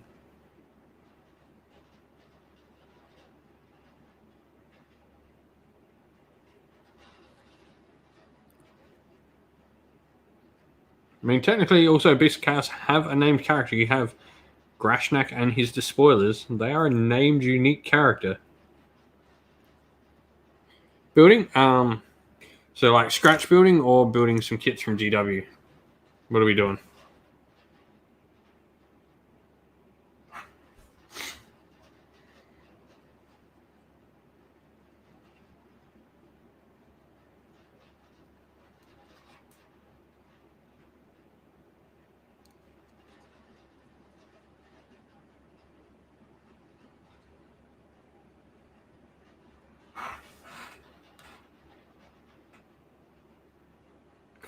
Yeah, like, that was my thing. Like, the whole video was like, these are the characters that have reasons to come back. And so, scratch building. So, generally, when I plan scratch building terrain, I think of it in two different ways. Age of Sigmar generally needs two different types of terrain for its games to be playable on. You need either area terrain, which is terrain with a nice large base that covers the board, or you need line of sight blocking terrain, which is large pieces that obviously block line of sight. You want those two pieces in some sort of mix. And yeah, there are a particular few characters I think from the old world that deserve to come back, and there's characters that I want to stay dead because I think their stories ended well. Now that is up for debate on how they ended well, but I think I made this quite clear in like some of my videos. You don't want to bring back a character that takes thunder off someone that's come out for Age of Sigmar. I think that is the first most important thing. So I never want to see like Grimgore back or Skarsnik back because that takes away from characters like Godrak and Skragrot. There is no need for Grimgore. There is no need for Skarsnik in Age of Sigmar because we have these new characters. Don't steal their thunder.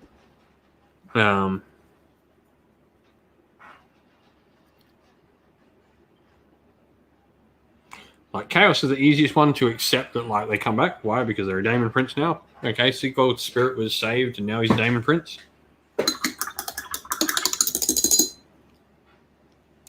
Cool. I can accept that. It's pretty easy to make all that stuff sort of happen. And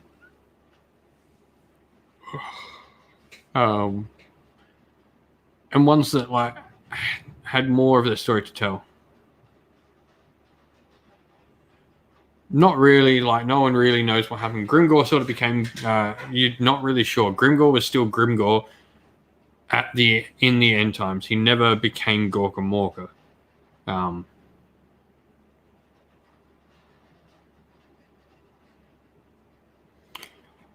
think Gotrek was one of the ones I can accept come back because, and like he actually has an interesting story on why he's back, and it like his whole plot is actually interesting in how he's come back. They've done well there. While I think he could have stayed dead, I think too many people wanted him back more than anything else.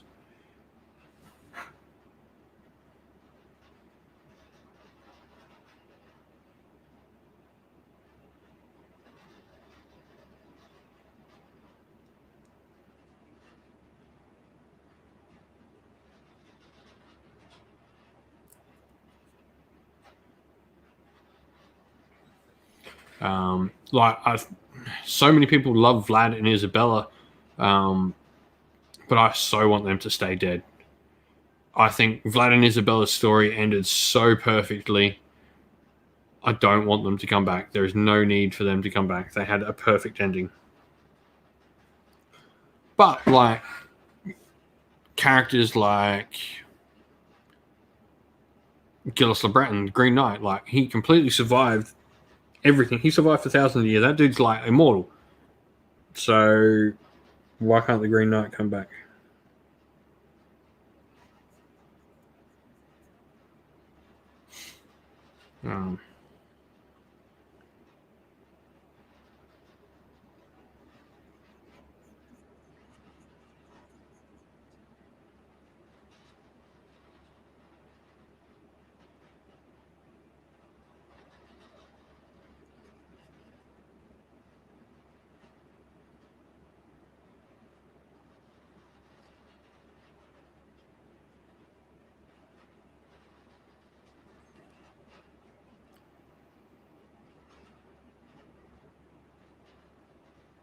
Yeah, like there's every chance. Like Gotrek does not like any god at all. And he's also got beef with quite a few of them. Like him and Teclis are not buddies. He also does not like Malarian. He does not like Marathi. He does not like Alariel. There's a lot of the gods. Like Sigmar, he's never really had to deal with, so he doesn't really. But he still knows he doesn't like him.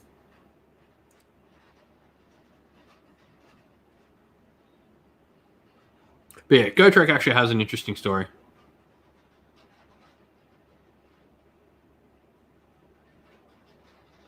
Yeah.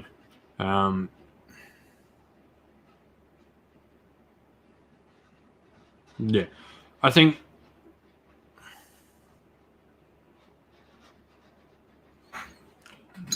Yeah, he certainly is not Alariel's equal lore-wise. Maybe on the tabletop, like Alariel is not his equal, but lore-wise, she is way more powerful than he is. Silliest god? So how do we mean, like, what do we mean by silly? Like, I mean, you would have to say Gorka Morka, okay? Or even Grimir. Grimir was not the brightest of gods.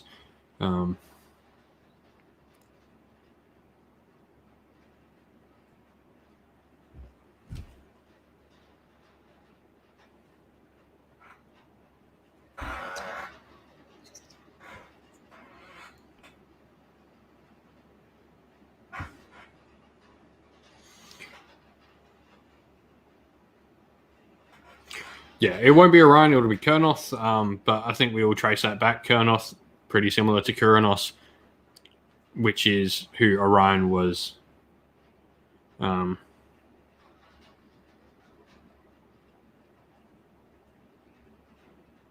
Orion was obviously the avatar of Kurnos. So, see this guy? Oh yeah, definitely. Lonely Bruce got it. Nuffle, a Blood Bowl god. I mean, none of the Age of Sigmar ones are silly. Like, they're purposely made not silly.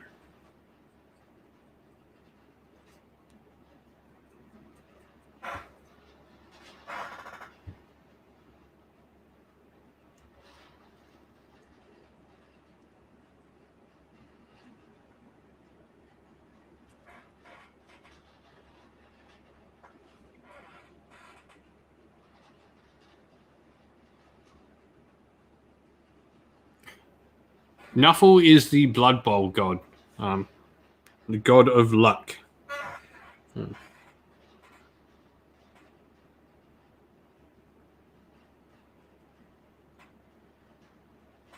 And chance.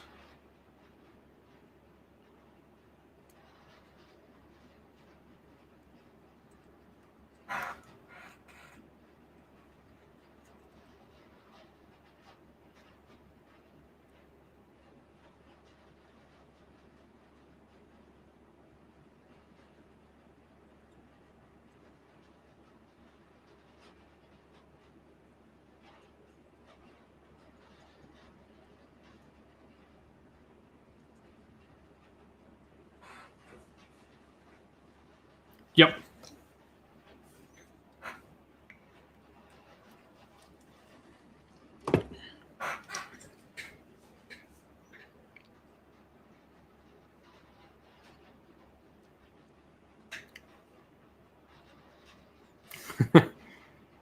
Only if you're playing Blood Bowl. Praying to Nuffle only works if you're playing the Blood Bowl.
So what has everyone got on their paint disc at the moment? What are we painting up? What are we working on?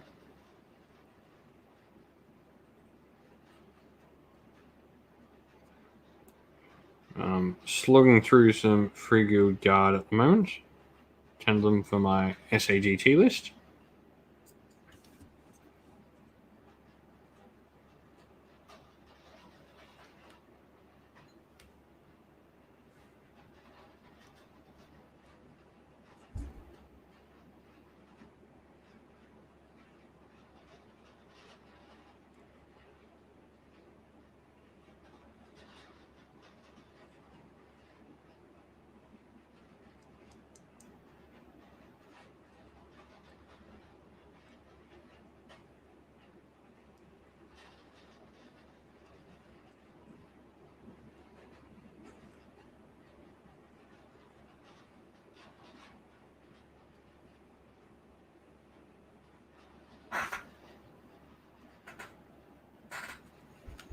Nice crossbow before detailing them and touching them up. Nice, Drew.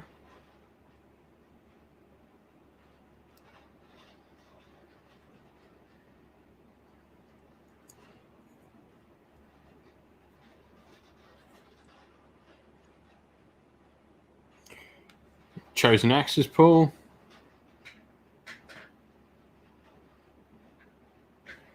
Building a massive Hedonites force, Chris. Nice.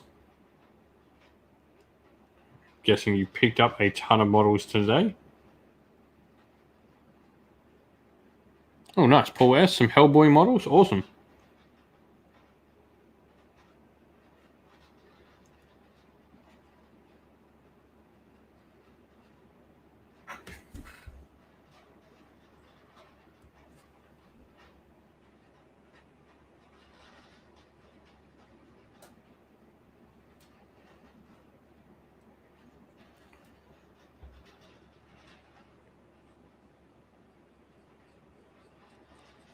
Almost finished the metallics on my Free Guild Guards. Then we can wash them.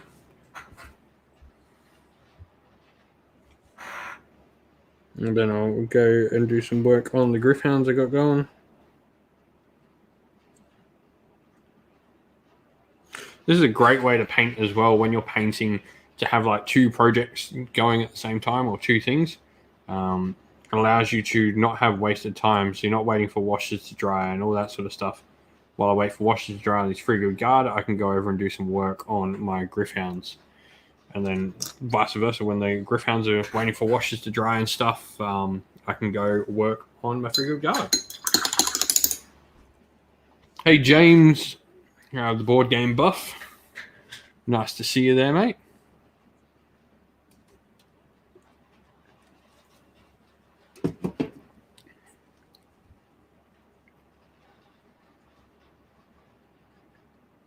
Oh, nice. Presently working on your Damon side. Nice. Looking forward to going and grabbing him. What did you grab for your new pre-order then? What did you grab from the new stuff?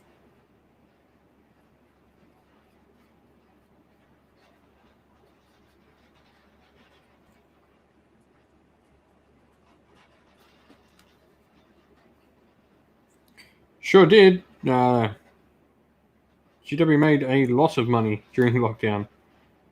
Surprise, surprise, when people have nothing left to do, they spend all their money on models and build and paint them. It was like a really good argument as well. It's like, quite clearly,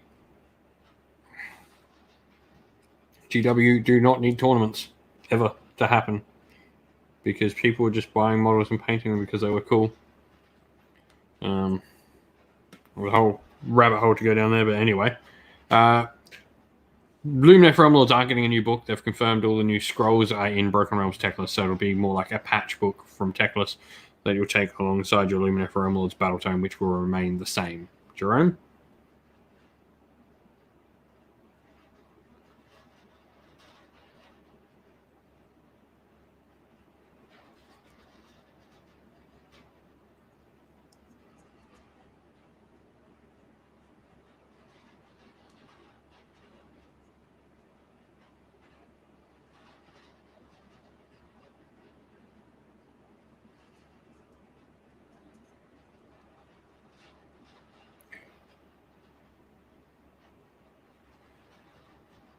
Nice. Chris, awesome, man. I just picked up the cards on the Battle Tome myself today for Slaanesh. I don't see myself getting them too soon, but picked up the Daughters of Cain book as well, and the Endless Spells for Daughters of Cain, because I've already got the Daughters of Cain army all done. That just needs to be painted, so I'll grab that.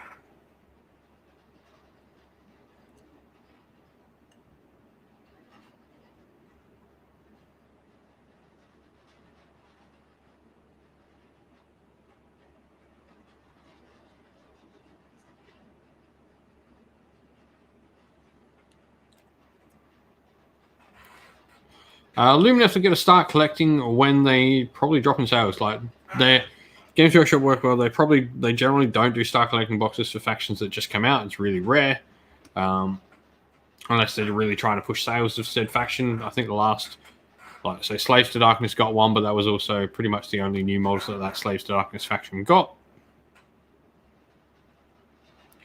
Yeah, my Daughters of Cain army is all Witch Elves.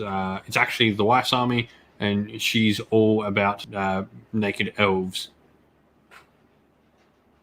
I would expect maybe a Luminous Realm Lord start collecting box. You probably won't see it for another year, so I would say, or we may get something.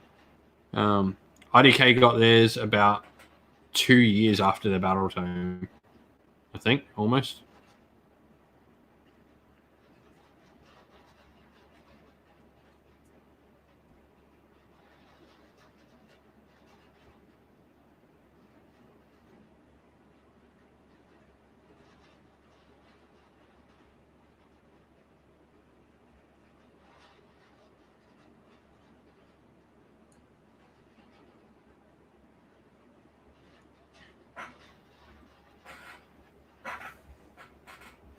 Yeah, that could be definitely something I think we could see. That's a prediction I didn't make, but I think it's a likely thing. That maybe we'll see some battle boxes like we did with Marathi. I think that's definitely something that's possible.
Well, if we ever got a Luminous Realm Lords Start Collecting box, what do people think would be in a Start Collecting box for Luminous Realm Lords? Would it literally be the Battle Force we saw before, where we got, and maybe swap out Eltharion, so we got 10 spears, 5 horses, and a character?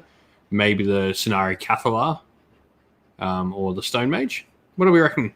What do people reckon we would see in a Luminous Realm Lords battle box? Or maybe do we get a mountain battle box where we get maybe a couple units of Stone Guard and a Stone Mage, or a Stone Guard, Stone Mage, and maybe the Battle Cattle?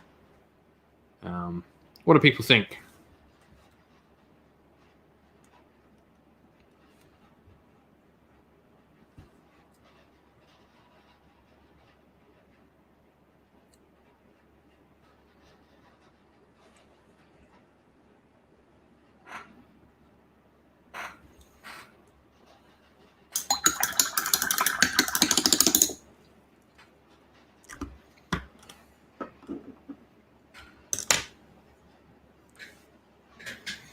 So we're now going to throw our wash down on.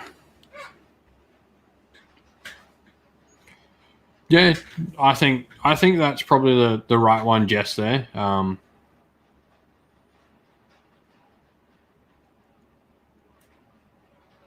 Yeah, I think. Yeah. But we're about to see, maybe we're about to see, I guess, a bunch of new Lumineth units. So maybe we might see some of that. But I think if they were going to do a Star Collecting box with the current release we're about to get, that we're going to get models that already are out and none of the new stuff in there. So I reckon, Jess, I agree with you that we might see the first thing I said. Where we're going to see maybe 10 spears, 5 Dawn Riders, maybe 10 Sentinels, 10 spears. That could be an option as well. Either way, 2 of those 3 Vernary units that are already out, or maybe one of them and one of the, so maybe 10 spears, 5 hammers, and a Cathalara Stone Mage, so something like that. But I definitely think we're going to see, if we see a Star Collecting box today for Lumineth Realm Lords, it's going to be the old kits, not the new ones. I don't think they would put the new ones in there because that would not help sales, if that makes sense. Ossiarch Bone Reaper. So an Ossiarch Bone Reaper Star Collecting. I definitely think you'd see Mortek Guard in it. I reckon you'd see probably, 10 Mortek Guard, maybe the Bone Shaper or the Soul Reaper, something like that, and the Death Riders, maybe a Gothazar Harvester, but I think the Death Riders, Mortek Guard, and a character.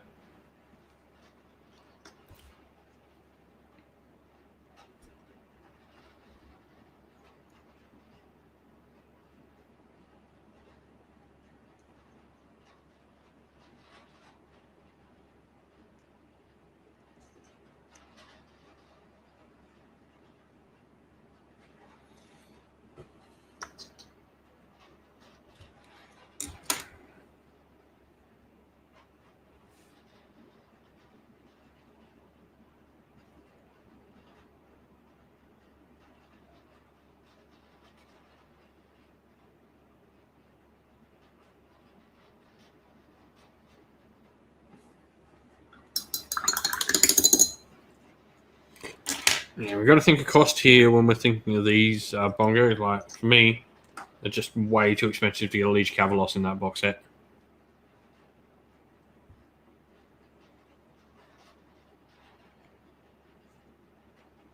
What other armies don't have a Star Collecting box? I mean, obviously, we're never going to see a Star Collecting box for Sons of Behemoth. That's an obvious one. We're never going to see that thing. At least not in the current price bracket range, obviously.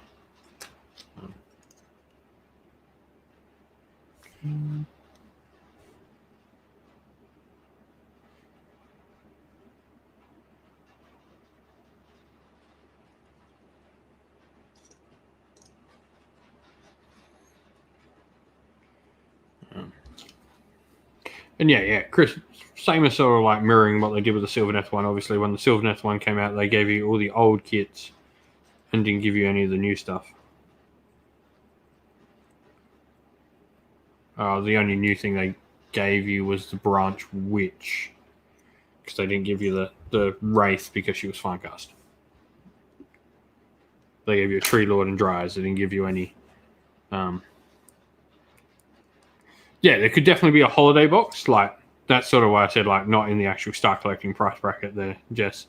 There could definitely be like a holiday box with like a Mega Gargant and 3. Which would be a great holiday box because there's 1,000 points of them straight up. Like, I actually think that would be a great box. I have a sneaking suspicion with how much they're pushing Teclis and the Lumineth Realm Lords.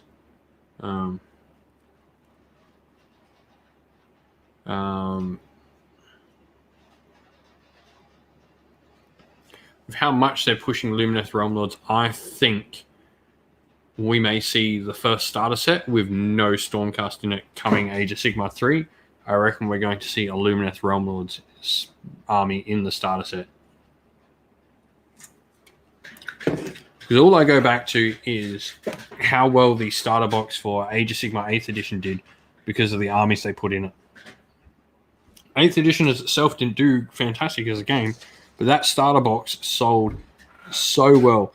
Like, the fact that those minis can't actually gain value because of how much of those models are on the market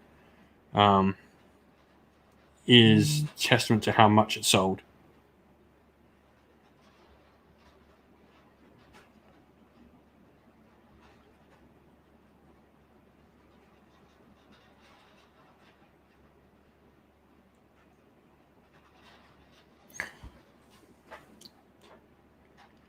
No, I think as soon as you remove Techless out, Jess, they are quite fine. If you want to play in friendly games, take away Techless and you're fine. I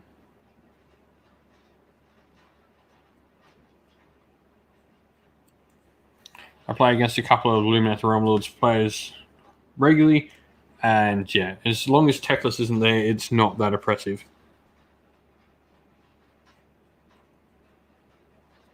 Yeah, because like even the archers, like, so they have to take other battle line. The thing with Lumineth is they can't have other battle line.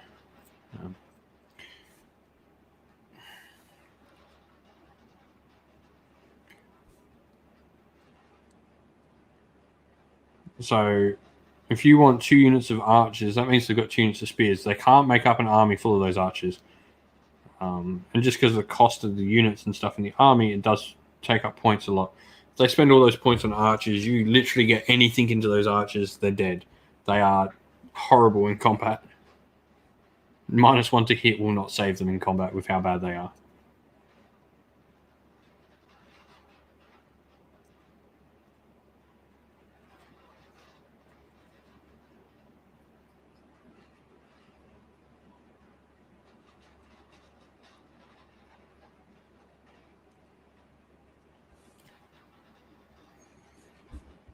I actually looked at like maybe trying out a 1-drop Lumineth Realm Lords list because that Vernary Oral and Legion of like nothing but spear, 1 Cathalar, I think it was 2 units of 30 spears, 2 units of 10 spears,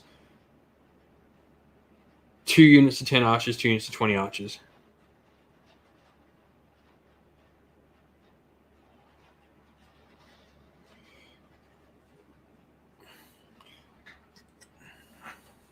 I don't think they'll change the Cathalar at all. I think she's an interesting like mechanic in the army. If you take that away from her, she's got nothing and she has no reason to be it. But it also does put a target on her head.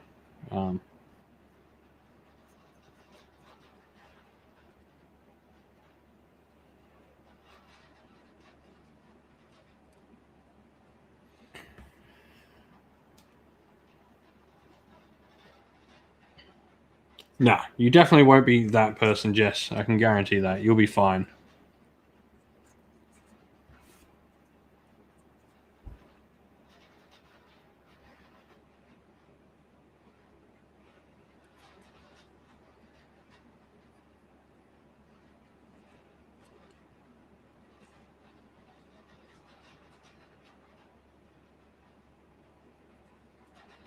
If you're worried, don't take Techless. You'll be okay.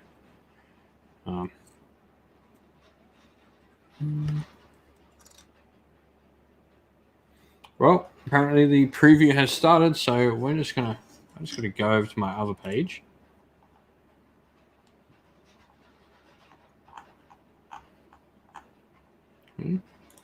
Warhammer community. Why are you not showing me that you're live? You've just told me you're live on Twitch.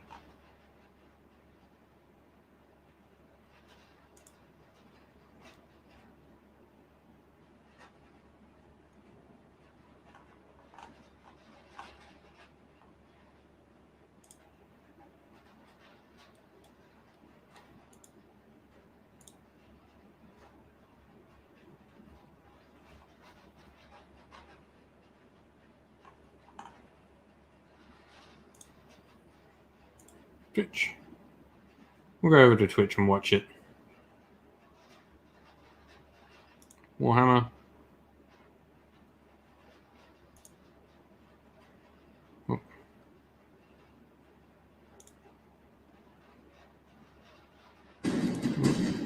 Oh.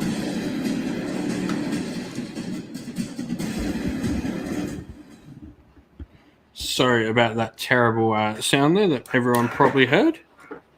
True.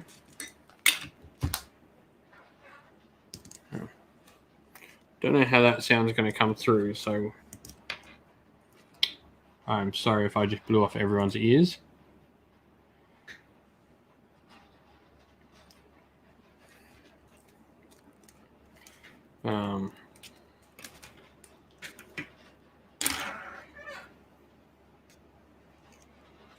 Yeah. Luminous Shrine are great. Like, they are not an easy army to learn by any stretch of the imagination. They've got a lot of things you need to keep track of and a lot of things you need to do, from magic to Ace of Quartz. But yeah. Give me a sec. I'm just going to make sure that other one is set up nicely.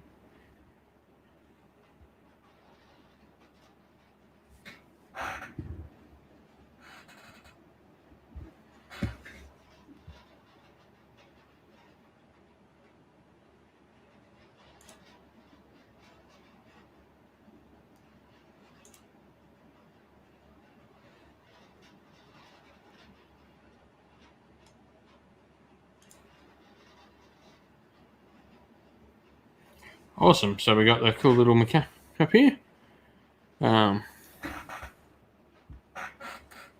while we wait for this to load, we're going to keep on painting. Here is your last chance to make any fantastic, bold predictions about what we're going to see here. So get those bold predictions in. Make them now. Make them now.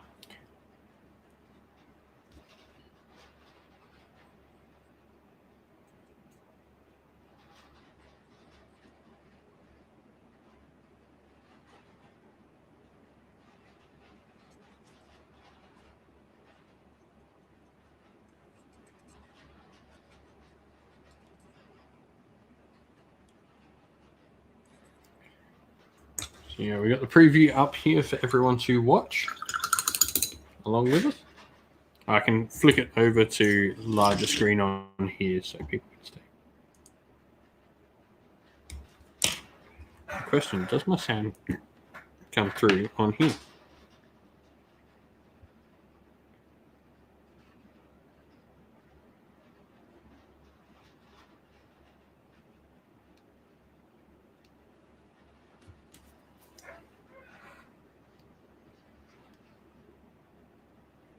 Does my...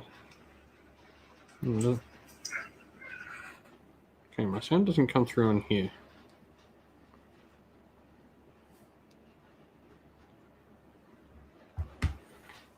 I don't know how to get sound through on this. I am sorry.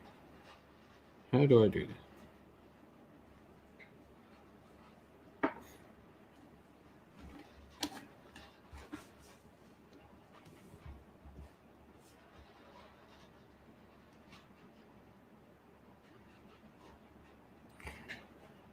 Make those bold predictions. See what we get.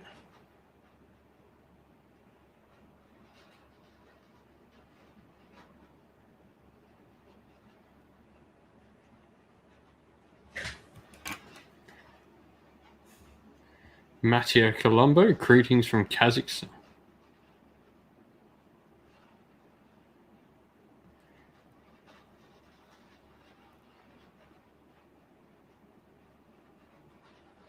I want to see how the sound comes through, so I apologize if this destroys anyone's ears. I'm really sorry.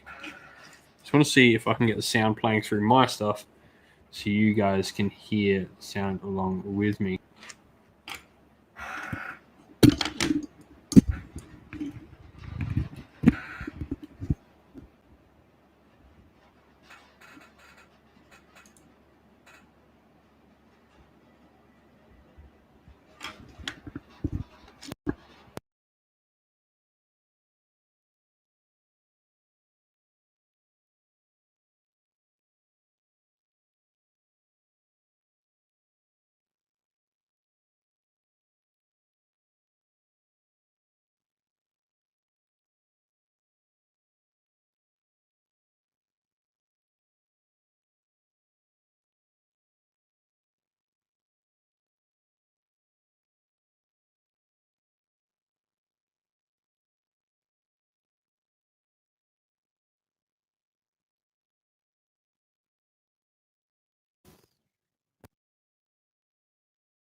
Have we been out?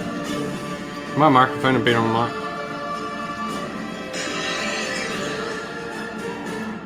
Okay, just realised everyone, I am sorry, my microphone was on mic.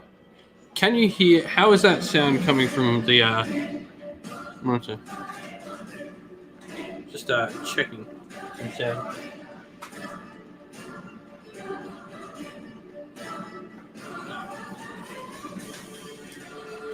Alrighty.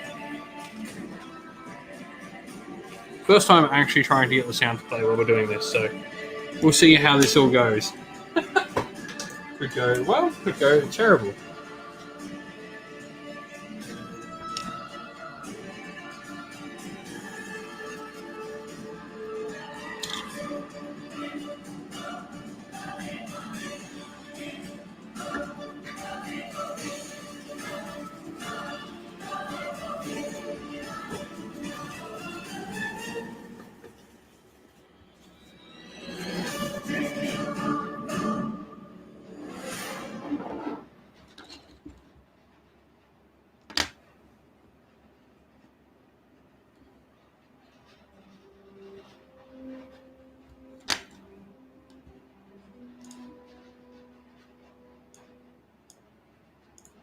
Alrighty, so yeah, last chance, people. What are we all expecting to see? I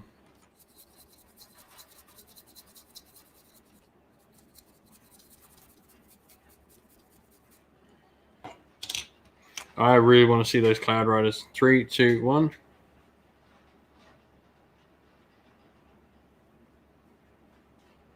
Why am I not seeing anything?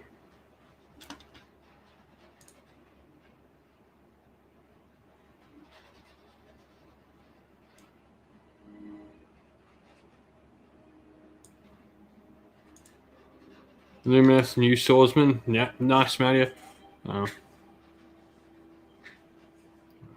Probably about a minute or so away, I think. I definitely want to see those new swordsmen for the Luminesce. Thank you all for those who are joining us. Junius01. Hoping for a release date. Yep, that'd be nice to actually get some timeline sort of stuff. That's sort of the stuff they avoid from saying, and it's hard to give timelines in this point in time, especially with the UK and like proper lockdown and stuff. So.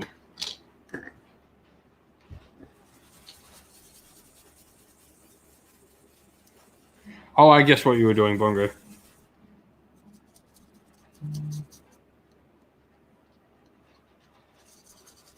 Hello, everybody. And here we go. My name is Adam Troke, and it's my pleasure to welcome you to this Warhammer Preview Online Lord of the Realms. And I'm joined by none other than Eddie.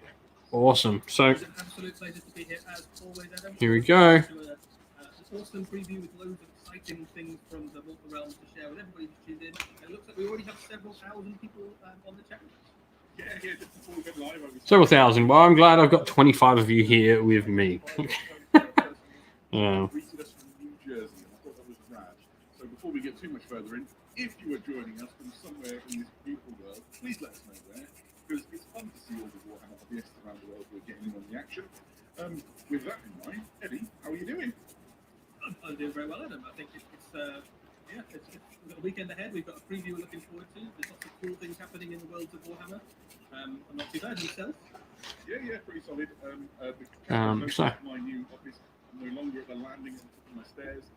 Thank you for the kind words. More exciting than my new office, though, is all the places that people are signing in from. Somebody from Cadia, I struggle to believe it, but Montreal, Omaha, Bath, that's not too far away from me, Alhambra, Missouri, Cambridge. I just love it. There's something really exciting for me about when everybody sort of signs in from over there in the world. Some people have got up early to join us. Yeah, where are people signing in from today for us? Where are you from? Over the past year, we maybe haven't had as much chance to meet up with fellow hobbyists as we normally would by this point, but it's nice in these kind of previews that we still feel like part of a big, awesome community of Warhammer fans that stretches to every corner of the globe. Yeah, you're absolutely right. And if you're in one of those places which is particularly cold and inhospitable, take care, keep warm, and we're thinking of you, and I hope it all turns out good. All right. So it's been a while since we last did. I'm trying to think when we were last here. January. Yeah, we talked about, we were here in January, I think, and we talked about a mix of stuff, and before that we were talking about Black Library. So, yeah, how's your hobby been so far, Adam? I think I don't think we can too much further talk about the elephants in the room, those glorious armies I see behind you. England, Austria, Belgium. I know where Belgium is, Junius. I've got a couple of cameras downstairs. So actually, most of my hobby time is spent building these bookcases, putting lights in and that sort of thing. From Italy, but you live in Kazakhstan. Awesome. One of my good friends has family in Kazakhstan, actually. Dark Angels. You can see are the Primaris Dark Angels I've painted since Warhammer 40,000 9th edition came out. And then the shelf above, flowing out of camera, is the infantry. Florida, nice. Which is a much older, more venerable. I'm obviously tuning in from Australia, so hope you're all doing well. I think that those have both been in various White Dwarfs at different points. Haven't they? So, any followers of White Dwarf magazine will probably recognise Strike Force. Yeah, and if you have the misfortune to follow me on Twitter, you'll have seen I dropped the tray with Strike Force F on the garage floor as I was carrying it in the shed on Tuesday, and so I had to use that White Dwarf to make sure I got the right guns on the right people. Some of them are so bad. I feel for you, Adam. I too have a fallen angel. Oh, dope. So I can see to the other side. It looks like your Stormcasts. Yeah, my Hallowed Knight's coming. That side. Yeah, Oh, Hallowed Knights, because the very first time that the guys from the Book and Box Game Studio, the Warhammer studio team, came and told us about Stormcast Eternals, I was really interested, and I tried a bunch of different color schemes to see how I was going to enjoy them. And the Hallowed Knights, when I first saw them, really, really hit it for me. Just that perfect silver armor, the really strong. right, I will be back in 2 seconds, everyone. I'm going to go for a quick little toilet break before this all starts. It certainly looks fantastic, and so it gets quite a place. It even gets a little spinny thing to display on my Flesh and spin around all day, which is nice. And then just above it, I've got Tyranids, loads of Tyranids actually. So 2 shells, Tyranids. Very, very cool. I think a few people are a little bit excited about some. They've been putting out some information, some pictures on social media this week, kind of get people maybe excited about some of the things we're showing in the preview. And there's been a few Hallowed Knights fans, without going into too much detail, that may have spotted something that looks similar to something that may connect to the Hallowed Knights armies. We'll maybe find more about that later. When I saw that silhouette, there's a book on my shelf just above me, which I went and pulled out to have a good look at the cover. So I'm with the I quite like watching when you mention an army or a chapter. In the chat, people sort of boom out their favourites. So a bunch of only the faithfuls, which feels good to my heart. Yeah, mentioning Hallowed Knights, Bongo, I've seen that. Oh, that's better. I'm back. It's great if you've got a particular warrior chamber that you are excited about, or a storm host that does it for you, let us know. Mine's kind of a homebrew, obviously. They're Hallowed Knights, but then I made up my own warrior chamber to Well, that's one of the things about the Mortal Realms, isn't it? That they are near infinitely vast, so there's room to do whatever you want to do in your own little corner of the Mortal Realms. So I've got an Ideneth Deepkin army myself, which is an entirely made-up enclave, painted differently. So I was just like, I love those models, but I'm going to do them whatever weird and wonderful, fantastical colour I feel like. So that's one of the beautiful things about Yeah, so we've covered off the hobby that I've been doing. What about you, Eddie? Have you done any hobby since the last we met here? they're waiting, doing their little chat before we start getting everything. I am so excited. Cannot wait to see what we get. So he's very large and takes a long time to highlight. So it probably doesn't look much different than it did the last time we saw him, but I can assure you it's got about 3 or 4 more layers of highlighting on it, on certain parts and feet and heads and things. And then in the Mortal Realms, I've started to kit bash up a few things with a kind of vague sense that maybe some point I'll do a Free Cities flavoured army, and kind of stick in some Warden stuff to some human stuff to some elf stuff and going, does that make something that looks cool or not? It's not really a full idea in my head yet. I'm just kind of mushing some kits together to see what happens. And then at the same time, I've picked up some new Ideneth Deepkin. So I've got the box that came out for the first of the Broken Realms, which had the king and the 2 sharks in there as well. And in the back of my head, there's this idea of like a Ideneth shark chariot, which I'd like to make at some point. So I don't really know how to make the rest of it. I've got the shark bit, which recruiting the sharks, the chariots is done, but then quite what the rest of the components turn out to be, I'm still thinking. Maybe some of the Daughters of Cain cauldrony bits and maybe some Luminesce charity bits you could probably smash together in such a way that you can make a chariot. That's it. That's kind of in my head, but it hasn't kind of fully manifested as a model. Alrighty, so interesting. We're going. I thought it sounded cool. I started building it, and I was like, I love like this just chat time, just like waiting and waiting to see what we're going to get. Just pouring for time. Is a borrowed concept of yours. You use the fairings bikes to around the cowlings for the diplomats. There's something quite satisfying about doing a Dark Angel armor because there's just like hundreds of bits, right? There's about every single Dark Angel kit ever made. It comes with wings and horns and helmets and all sorts of cool stuff.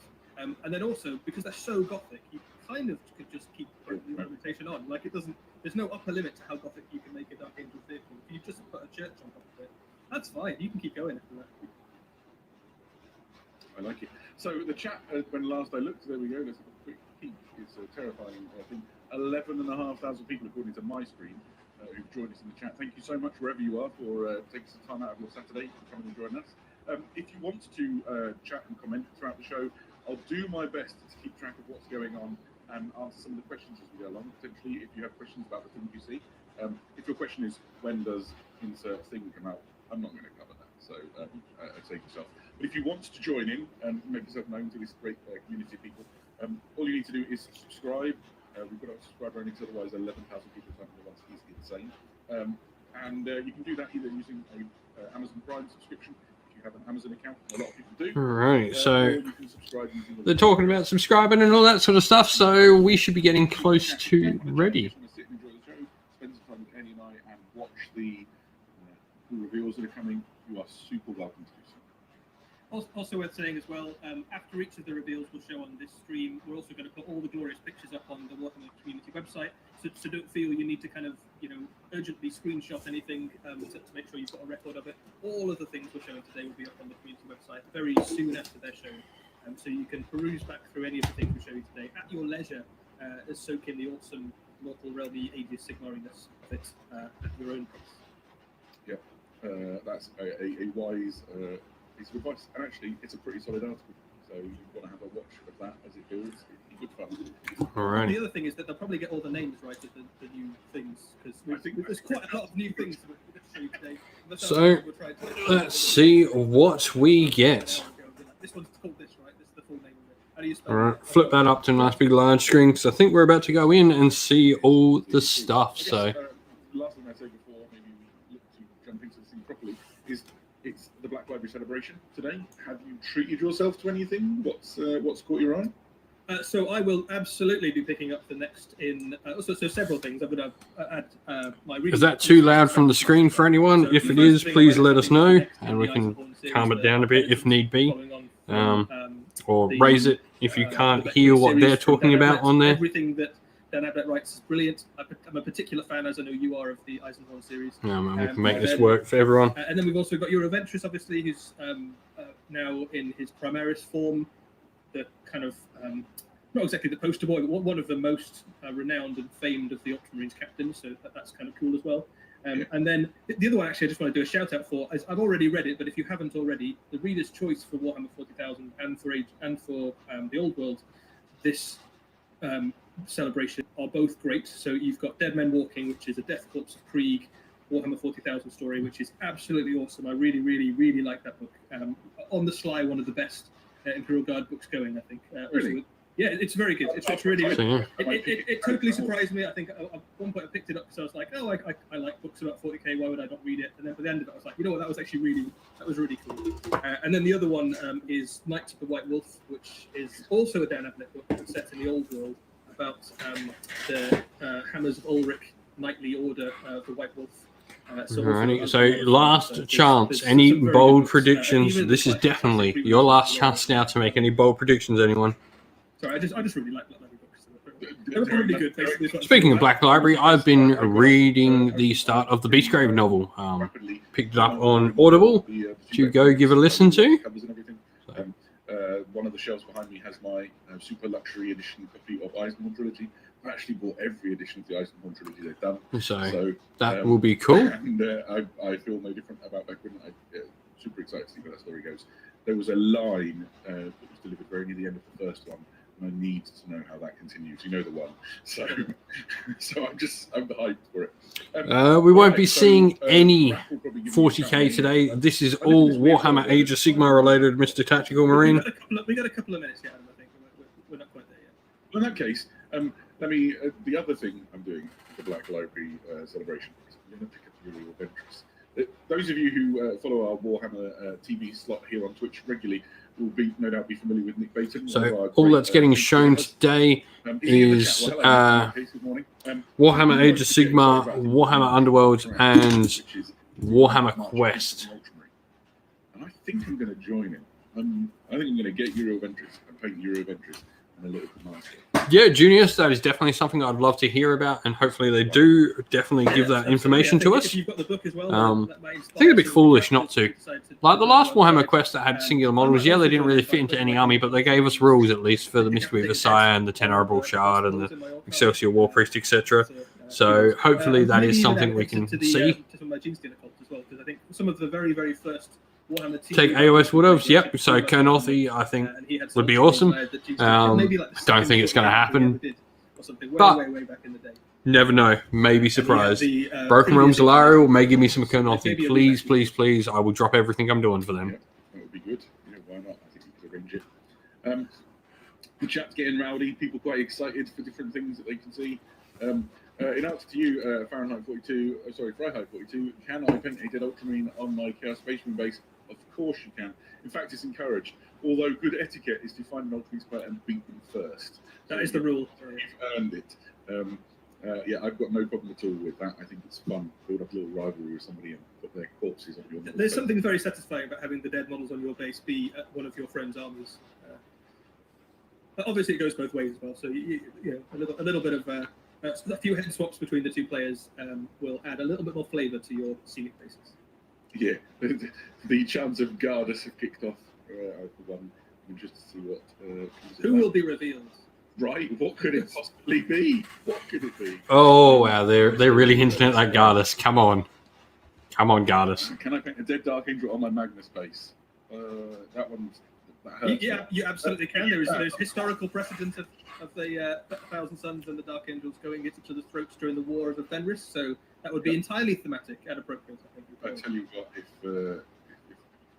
the lion ever wakes up from his slumber, can you tell us Warhammer Quest? Well, we know we're going to see Warhammer Quest. What do you reckon we're going to see? Oh, let us proceed. I believe Raph is ready with the button. Shall we begin our preview? Welcome to Lords of the Mortal Realms. Let's start with this. What do we got? What are we going to see? Oh, Lario Ulthro, Warden of Metrica. Yep. By your Cool. shining lights do we part the sea of That's darkness. cool. My star shards, with your mighty bolts, we cast down the faithless. Cool My little blade lords, blessed sword of the Vernary, in your care we place our lives. My law seekers, cunning agents of knowledge, through your deeds we enlighten the realms. These are cool. And Elania, my pupil, with your brother Elithor, favored of my twin, you set new heights for all Lumineth to aspire to. My Okay. people, with your combined might, judgment will be rendered. Together, we will pierce death's fell curtain and bring light. Okay, we've seen. Ooh, that was pretty exciting. Luminous Realm Lords, they're in glorious, bright and beautiful colours. Wow. Eddie, what did we really see?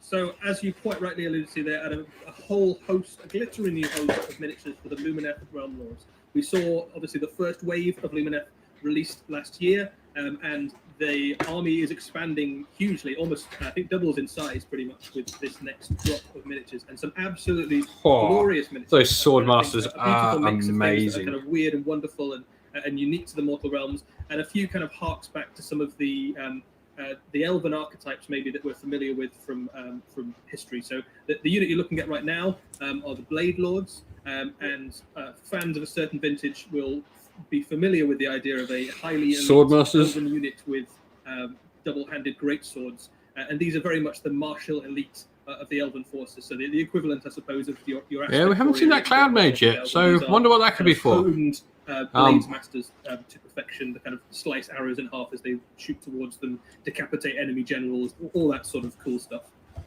So a very cool elite elven unit there. Looking they are really really cool. dynamic poses as well in a way that maybe you probably couldn't have achieved in a kind of rank and file style unit. So really kind of gone to town with the dynamics, and also that kind of the banners behind them as well. They're quite impressive, imposing miniatures, despite the fact they're still human-sized. Yeah, these are, as you say, really impressive. That connectivity to the world that was is lovely, but they're still striking and unique in that way that the Luminesce have really sort of established themselves. I think these are going to be quite popular, not least because, as I understand it, they are super choppy. They are super choppy, as you'd imagine. Anyone, technical term. Anyone who's played Warhammer Battle back in the day, who had to go up against a unit of High Elves Swordmasters, will be familiar with just how devastating an elite double-handed unit of elite elven infantry would be. I'm a super fan of almost everything about these models, actually. Just looking at them, this is awesome. Helmets. I think they've got a really unique and interesting aesthetic, and I'm already eyeing those helmets up for like a range of different things. Like I can see those sitting on Eldar units, or absolutely, I'm like, that would make a really nice looking unit of. I mean, sort of Drukhari, isn't it? It's just how I think really about it, Mr. Tactical Marine. On anything really. So it's Drukhari. It's not nice, least because it's a useful handle. I just like. I think you can really personalize kind of miniatures. And there's something. Banners are attached to their back. You can see. There's something about back banners that is really kind of classic. Yeah, they've just said back banners as well, Junius. So in like the 80s and 90s, if you looked at like Eldar armies or even some of the Warhammer armies that had loads of banners within them, there was something really nice about being able to kind of see at a distance the iconography and unit formations. Something very Warhammer, I think, about it. Oh, okay. So. This one has me very excited. Eddie, what are we looking at? I really like the bolt thrower. Sorry, I can't get the name right. It's all right. It's a Star Shard Ballista. That's exactly it. So this is a bolt thrower. Again, a classic elven archetype. The war machines of the elves are always elegant but still deadly, and this is very much in that theme. So as you can see, it's multiple firing, enormous bolts that are taller than an elf, and will probably skewer, multiple ranks of infantry and/or monsters, depending on whatever the target's going to be. But also adds some really interesting dynamics to the army as well, because it means you can start to kind of really lean into that ranged aspect. Elven armies, and especially the Luminesce, have always been about balance. So you want to have some deadly close combat stuff, which we've seen plenty of as well, but you also want to have that kind of range component. And an Elven army at its best is greater than the sum of its parts, where all the pieces work together in a seamless whole. So very much a kind of masterful general will get a lot out of this army. Wow, I'm really liking it. What are people thinking of all the new Luminesce so far? Ranges is all part of that. There's two things that really stand out to me here. Oh, Raf's just gone on, but if he whistles back for 1 second, I'll just confuse. Wait, what was that? I love how Go back. The quiver. They just showed us a terrain piece. Which is beautiful. But also those little stands you can see around their feet. They're called Aether Quartz shards, and they protect the crew. They're like a magical, imagine like a magical warding fence, which is a pretty fun little addition that I discovered as I was looking at these. And it's nice as well, because that idea of like a how cool is that terrain piece? And the elves are like, that's too unsubtle. We need something magic and cool. So this is a really unexpected centerpiece. The chat have immediately picked up on it and been quite excited. I think it's beautiful. What have we got? I think it's genuinely beautiful. This is a Luminous Shrine, I think I'm right in saying. And this is absolutely a centerpiece for your army. It's a focal point of Haitian magic. And the idea in game terms is that you put your wizards at the center of this, and they can channel the power of the elements. And you can imagine the elemental forces of nature kind of swirling around this. You've got the kind of power of the wind and the air lifting the kind of mountainous structure. You've got the water and the rivers flowing through it. You can imagine it buffeted by winds from all directions, and it's kind of a focal point of a natural energy within the realms of Haish or elsewhere. But it's just a yeah. beautiful piece, isn't This it? terrain I mean, piece as is something to put on the amazing. battlefield, This is the best terrain at the piece centre of any your army's army, even had if you don't by have far. any big monsters or anything, if you've gone for like an infantry and a war machine heavy force, it will immediately give your army just a really great looking thing to put on the battlefield. Whether you use it as a piece of terrain or not, it's just a wonderful model to add to your collection.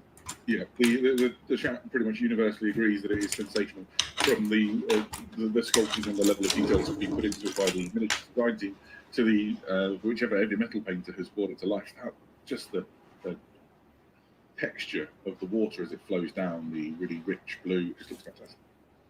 Big fan. Oh, okay, so this is the thing that most excited me. Who have we got? So, Adam, I'm not even going to try for the name. I think you've got it in front of you at some point. I'll read it as it's written. It is Lyrio Ulthral, Warden of the Metrica.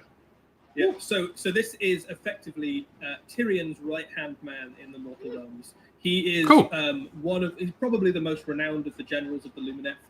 He is famed in the Luminesce culture for being completely logical and taciturn, utterly ruthless in battle, and highly skilled at arms. So he's kind of your kind of one of the big players, basically, of the Luminesce heroes. This is an alternate build of the model that we maybe saw a few weeks and months ago. So there are two versions of building that kit. One of them is the standard Lord's character, and one of them is this named character, who is one of the big movers and shakers of the Mortal Realms, really. Yeah, absolutely. The lance is called Demon Bane, which maybe gives you an idea of where his sensitivities are going to lie. And he's riding a light. So much of this looks so great. And it looks so elegant and cool. I was going to paint Daughters of Cain after this, but we might have to get those Luminous painted up, I think. Sort of the mounts and the steeds that the Luminous use. I think that's one of my favourite things about the Luminous. Lawmaster? Kind of this weird is cool. And wonderful creatures that accompany them. They have a kind of very archetypal elven aesthetic, but then the extra weirdness and wonderfulness of the Mortal Realms is brought to life in the kind of crazy magical creatures that they have accompanying them, similar to the way that I suppose that Stormcast and some of the other armies in Age of Sigmar have. But the Luminous seem to get some of the best creatures, in my opinion. Yeah, you're not wrong. Raf, slightly telling us to keep moving, has shown us the next thing, which is a Sinari Lawseeker, which, as I understand it, is both a leader model, a decent warrior, and a wizard. Is that right? Yeah, that is absolutely true. Yeah, I'm a massive fan of when they make these dual characters. He sits at the crux of the two major Lumineth societies, one of the Blade and one of Magic. So I'm a major fan when they do those dual characters like Xanatos and stuff, Bongo. I think, why not? Why not make something just a couple of extra parts, make it a dual kit, and give another option for a unit? So his job effectively is he's a lone warrior that journeys out into the Mortal Realms. He seeks ancient artifacts and pieces of knowledge and magic to gather up.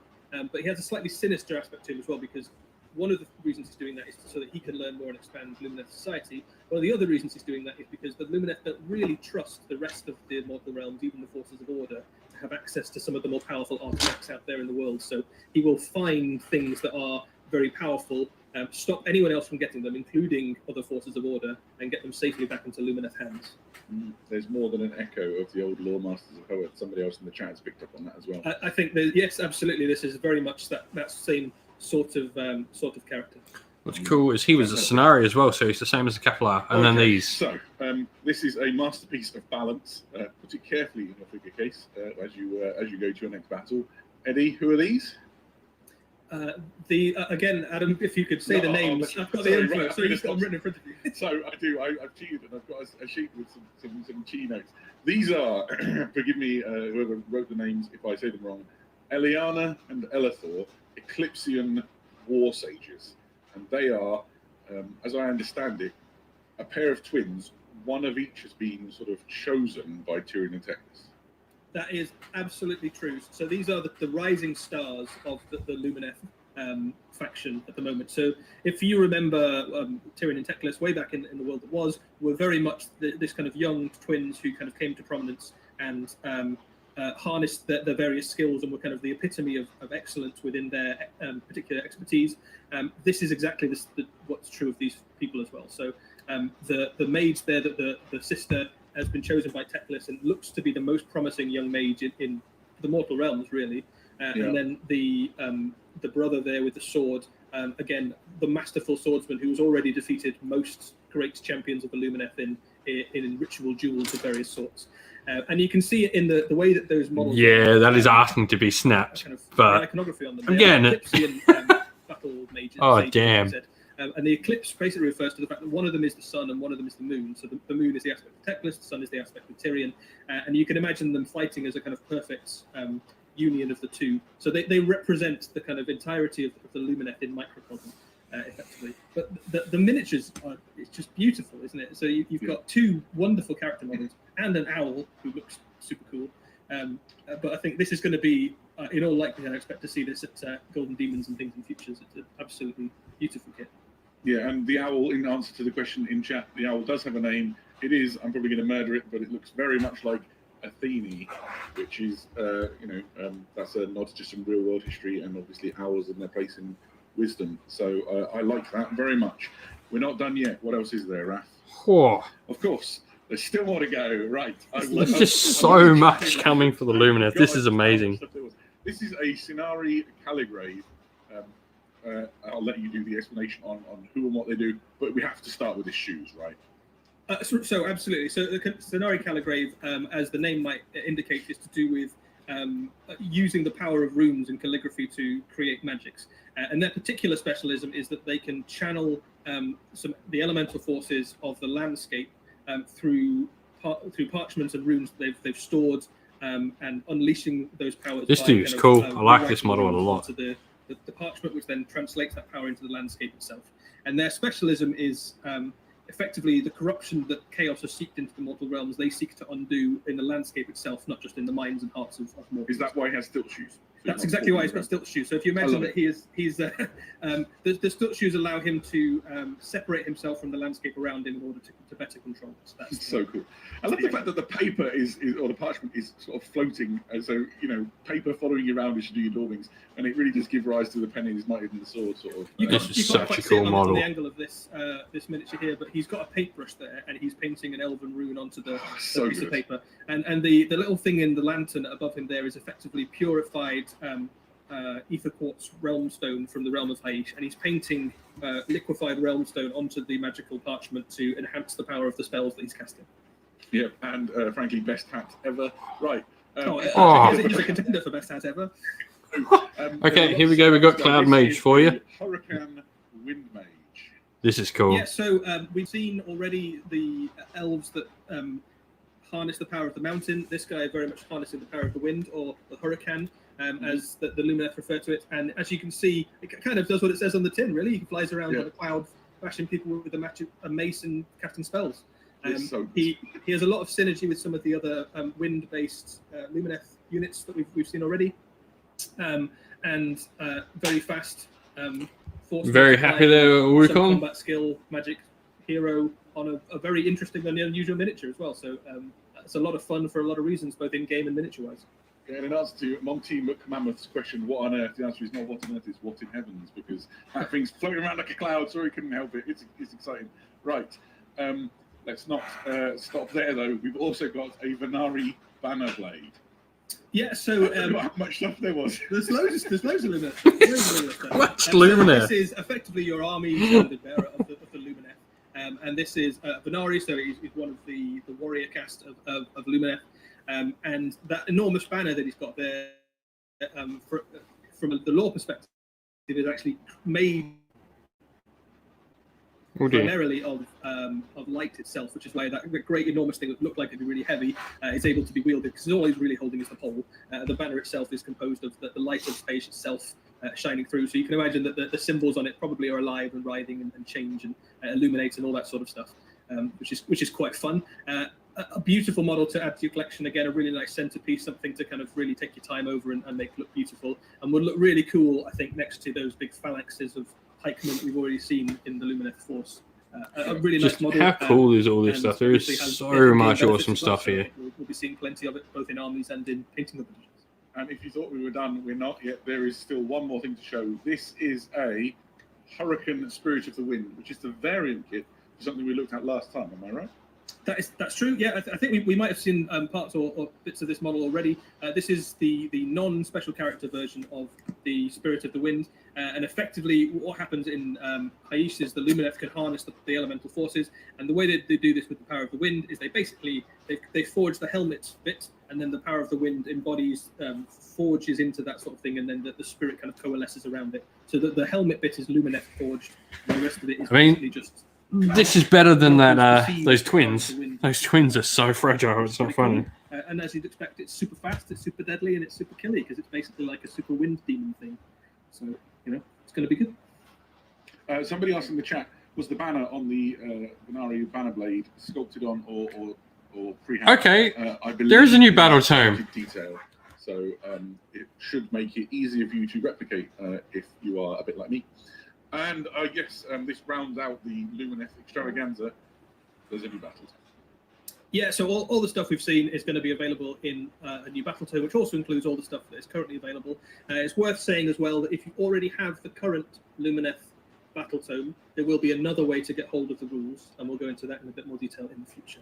So if you've got the battle tome already, you don't necessarily need to buy the new one, but there will be another way to get hold of those brand new rules. Right, it's back to our faces, but only momentarily. Raph is keen that we continue on this very journey. That was the most Luminesce-tastic 15 minutes of my life. Very exciting. Let's go to this preview. Oh, come on. Yes, come on. Those who defy me will know only torment. Oh, new Nighthorn.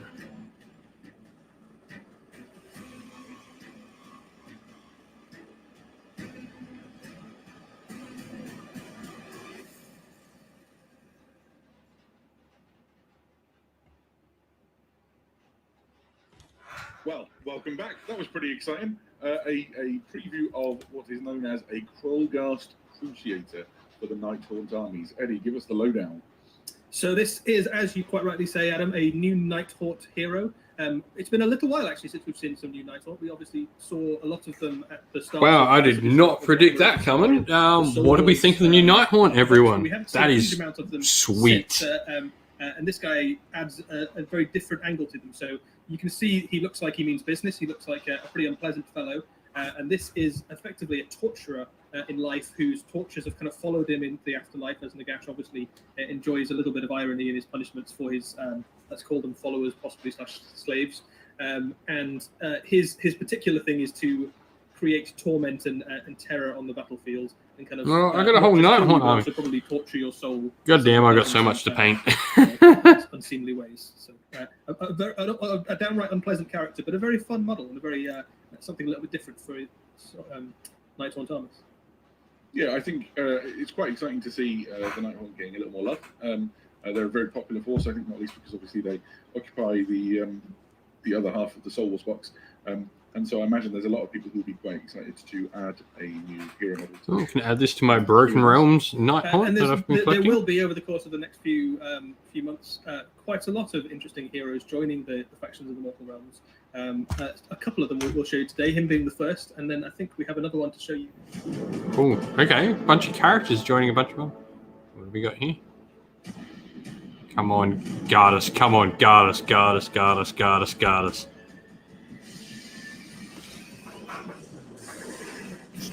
Yes, it's got us. None shall question his faith. None shall stay his wrath.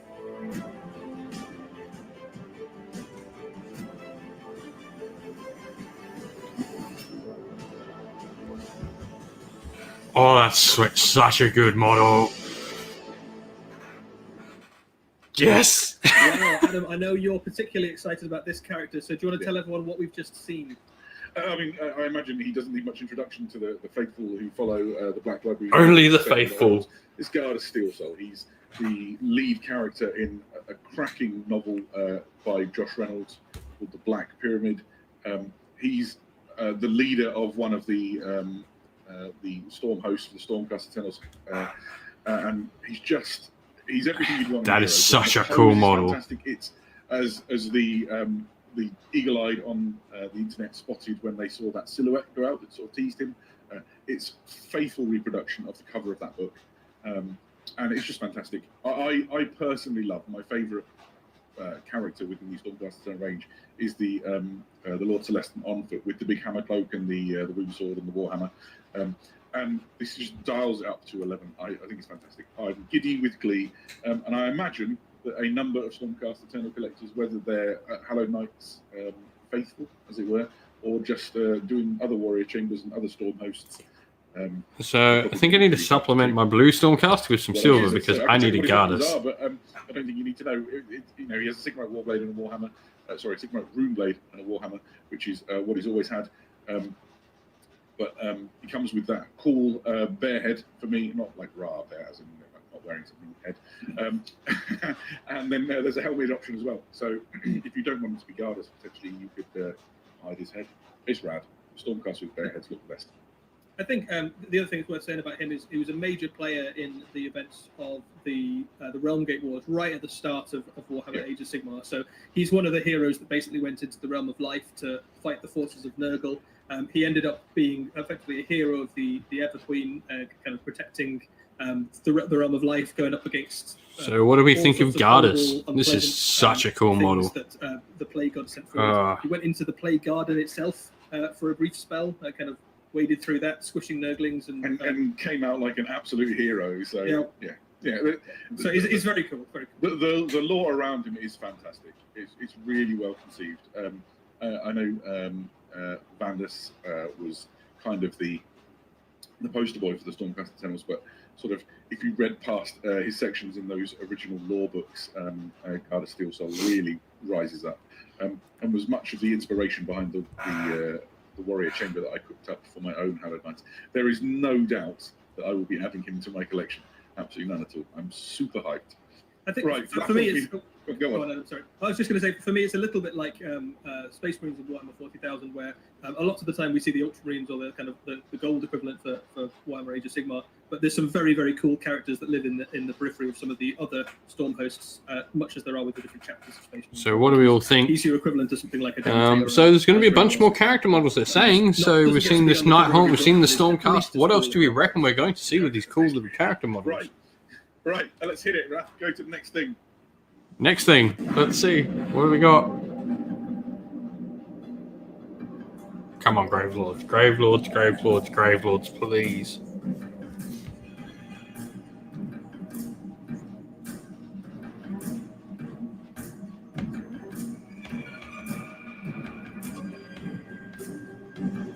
Oh, that's cool.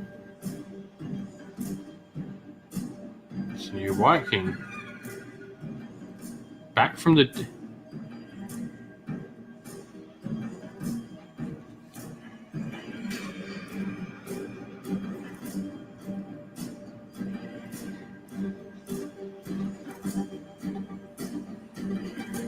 Allah.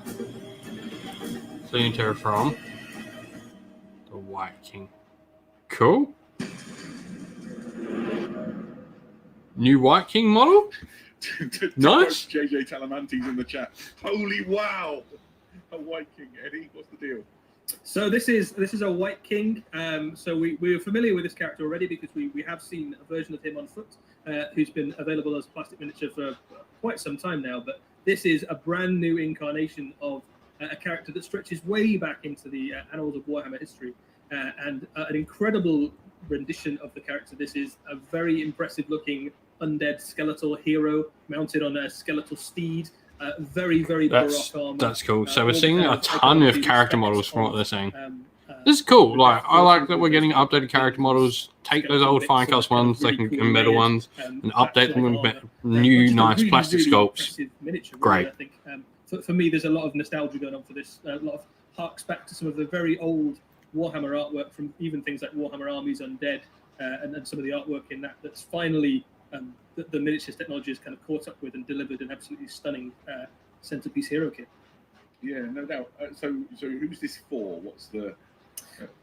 So this is a Soul Blight character. So he will be sitting alongside leading things like Black Knights or skeletons. And it's probably worth saying that this guy is the tip of the lance of what will be a slightly expanded range of Soul Blight stuff. So there is more to look forward to if you like the look of this character. Stay tuned. Stay tuned. Maybe even more in this preview. Who knows? We might have more coming. Who knows? But I think it's worth taking a little bit of time just to appreciate this model itself for what it is, because it's been a little while since we've seen a character skeleton miniature. We've obviously seen some in things like Warhammer Underworlds. We've seen a little bit of a hint of some of the things that might be coming in Cursed City. But we haven't seen a character skeleton in a long time, and I think it's been well. So I think it's confirmed now that Soul Black Gravelords is literally new Legions in the Gash. Will lend itself well to some really I think we can safely assume that. Metal. You've got the potential to kind of play around with ghostly lights and interesting heraldries. If you want to kind of take this in some kind of spookier, or interesting, or corroded, or gruesome directions, there's a lot to play with.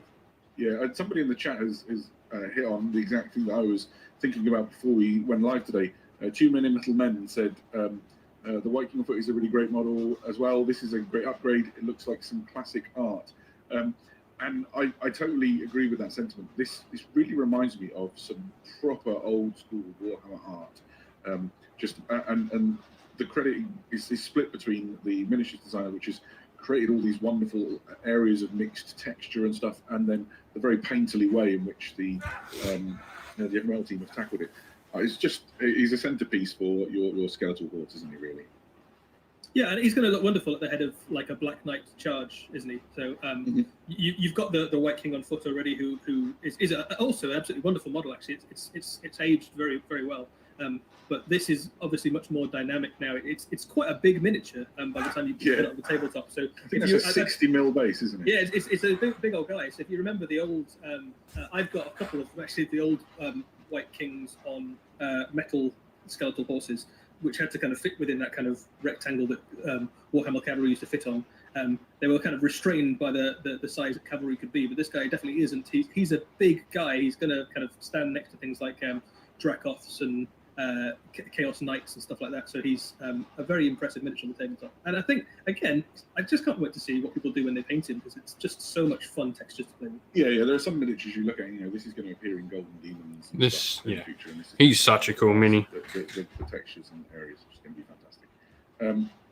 And yeah, a big shout out to Shield. Somebody in the chat said it.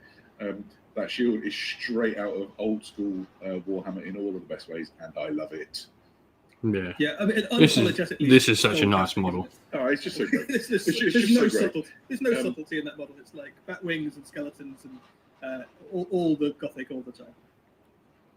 And Cygnus Maximus, my information says it's a 60 mil oval, but we don't need to fight. We can wait a few months and we'll see it in the flesh. Right. Or not, as it were. Oh, well, yeah, good. Right, in that case, let's get a wriggle on and see the next preview.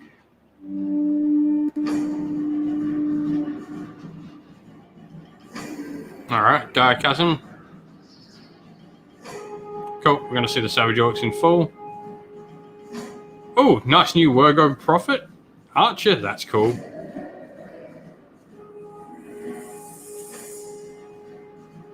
I like that Archer, that's really cool.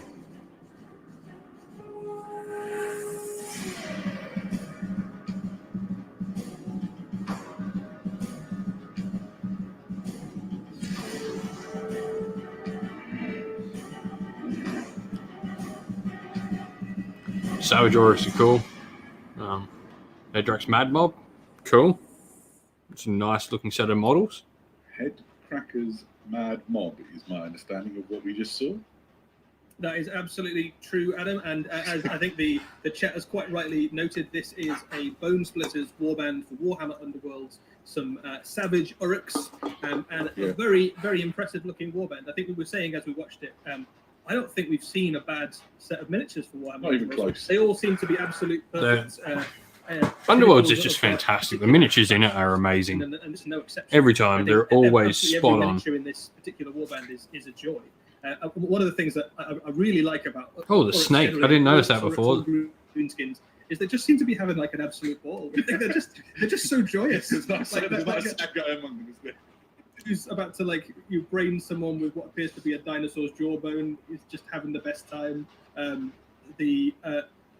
really like the face on the shaman on the so good, isn't it? It's really different. It's really fun. It's going to lend itself really well to some like fun, interesting paint schemes. Every model in there is fun, and I think the thing that's really cool for me is that it's been a long time since we've seen anything new from a kind of Savage Orc perspective. And obviously that the regiment box sets, they're all in fairly similar poses. So while the miniatures were very cool, they were relatively similar by the time you put them on the battlefield. They're all either arms up or arms down. These ones are in a range of different fun poses, which just lend themselves to some really fun paint schemes and will look great both in Underworlds and just mixed. I mean, Underworlds has the benefit of like each one of these models is modelled as a character, so that's sort of why they'll always be the thing, because they can be modelled as a character. For Warhammer Underworlds, is maybe surprisingly for Orcs, is a warband which offers threat in multiple areas.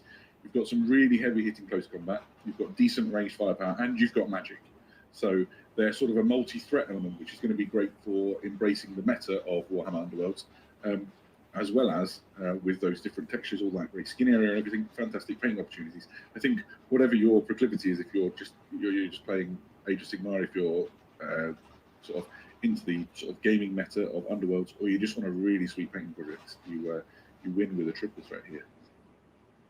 Yeah, and I think with all Orc greenskin models, there's plenty of potential here to use these miniatures beyond the game they're originally set for. So I'm sure we'll see them cropping up in all sorts of Warhammer Age of Sigmar armies. I'm already eyeing up that shaman for a snake bites warp head of some sort for a Warhammer 40,000 army. He lends himself really well. We were trying to decide what the snake was called, if it was a Snwig or something, or some kind of swig snake of some sort. So somebody in the chat has somewhat broken me by calling it a danger noodle, which I've never heard of before. You need to spend more time on the internet, or maybe don't. I don't know. I tend to spend my time on the internet pogo fragging people, so I guess we'll see. Yeah, I just think there's a lot to like. This is cool. In terms of what you get there, just people who tuning in and wondering, in terms of Underworlds, you get all the stuff you would normally get. So you've got your full fighter cards, you've got your rules for their primacy.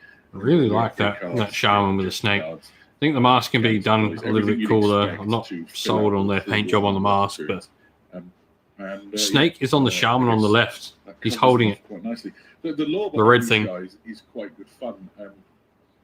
What's bringing them into the beast grade is these the bone splitters are just ultimate hunters. They're incredibly feral and savage, and they come for a good time. I think that the particular thing is they like to find the biggest, scariest monster they can find and kill it and eat its bones. Basically, that's one of their things.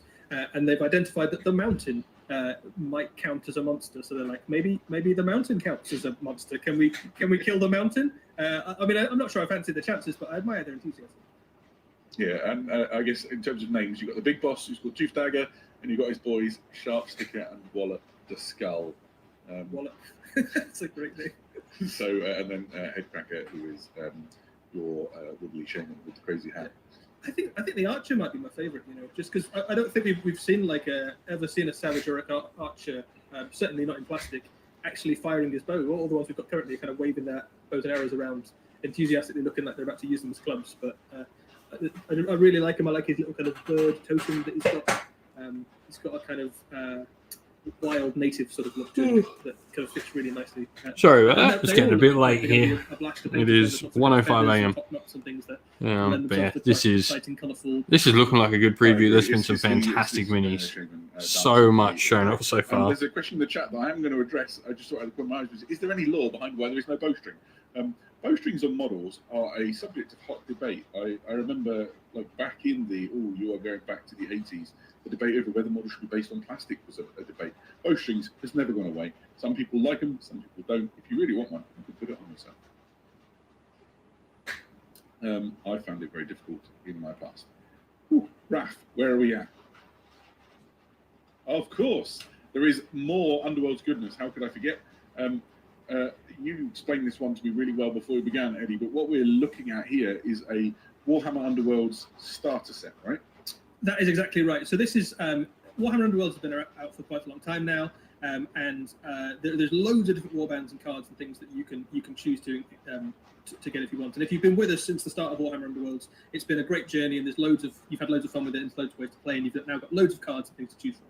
But if you're wanting to jump into Warhammer Underworlds, there is a lot of things you can potentially. No, bowstrings are an interesting one. Some people love them, some people hate them. Easy way for you to jump into. I don't really care for them, to be honest.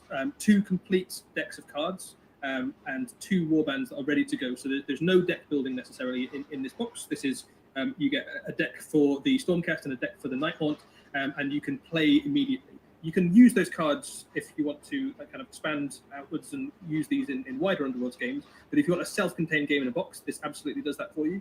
And then if you want to and you enjoy this set, you can obviously choose to then dive into the wider Underworld's ecosystem and add whatever factions and expansions and new cards and things you want to. But as a kind of first step into the dangers of the Warhammer, the starter set is designed to be a very easy, accessible way in without needing to worry too much about what the meta of Warhammer Underworld is necessarily up to in a given week or month.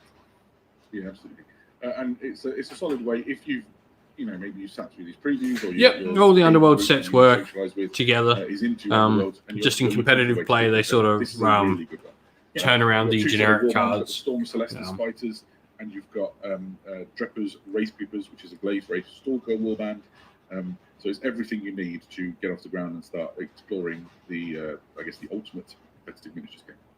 And I think, crucially as well, it will cost you less than the core sets for Warhammer Underworlds as well. So it's a nice, easy, accessible in both the way that it's you don't need to know anything else about the game to enjoy it and play it, and also in the sense that it won't cost you very much to give it a go. And I think what you'll find is it's a super cool game and you'll want to play loads more. But here's a great place to start. Yeah. So in answer to your question, Coach Coco, lower price point, nice and easy access. Get in if you fancy it. Does that round out this segment? Right? Awesome. So we are left with, I think, the biggest section of our presentation still to go. If you thought we had a lot to show you in the Luminesce section, wait till you get a load of this.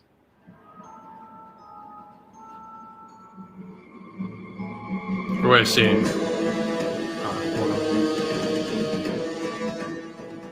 Oh, wow.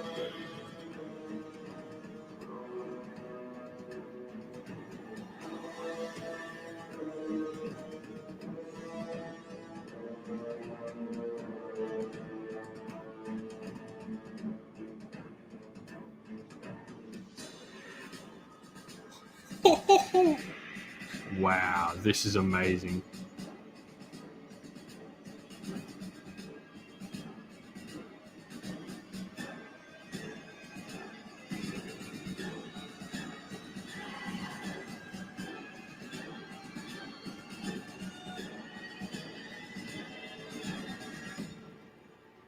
There's a werewolf. Oh, my flabber is ghastly. My mind is blown. Warhammer Quest, Cursed City. Wow.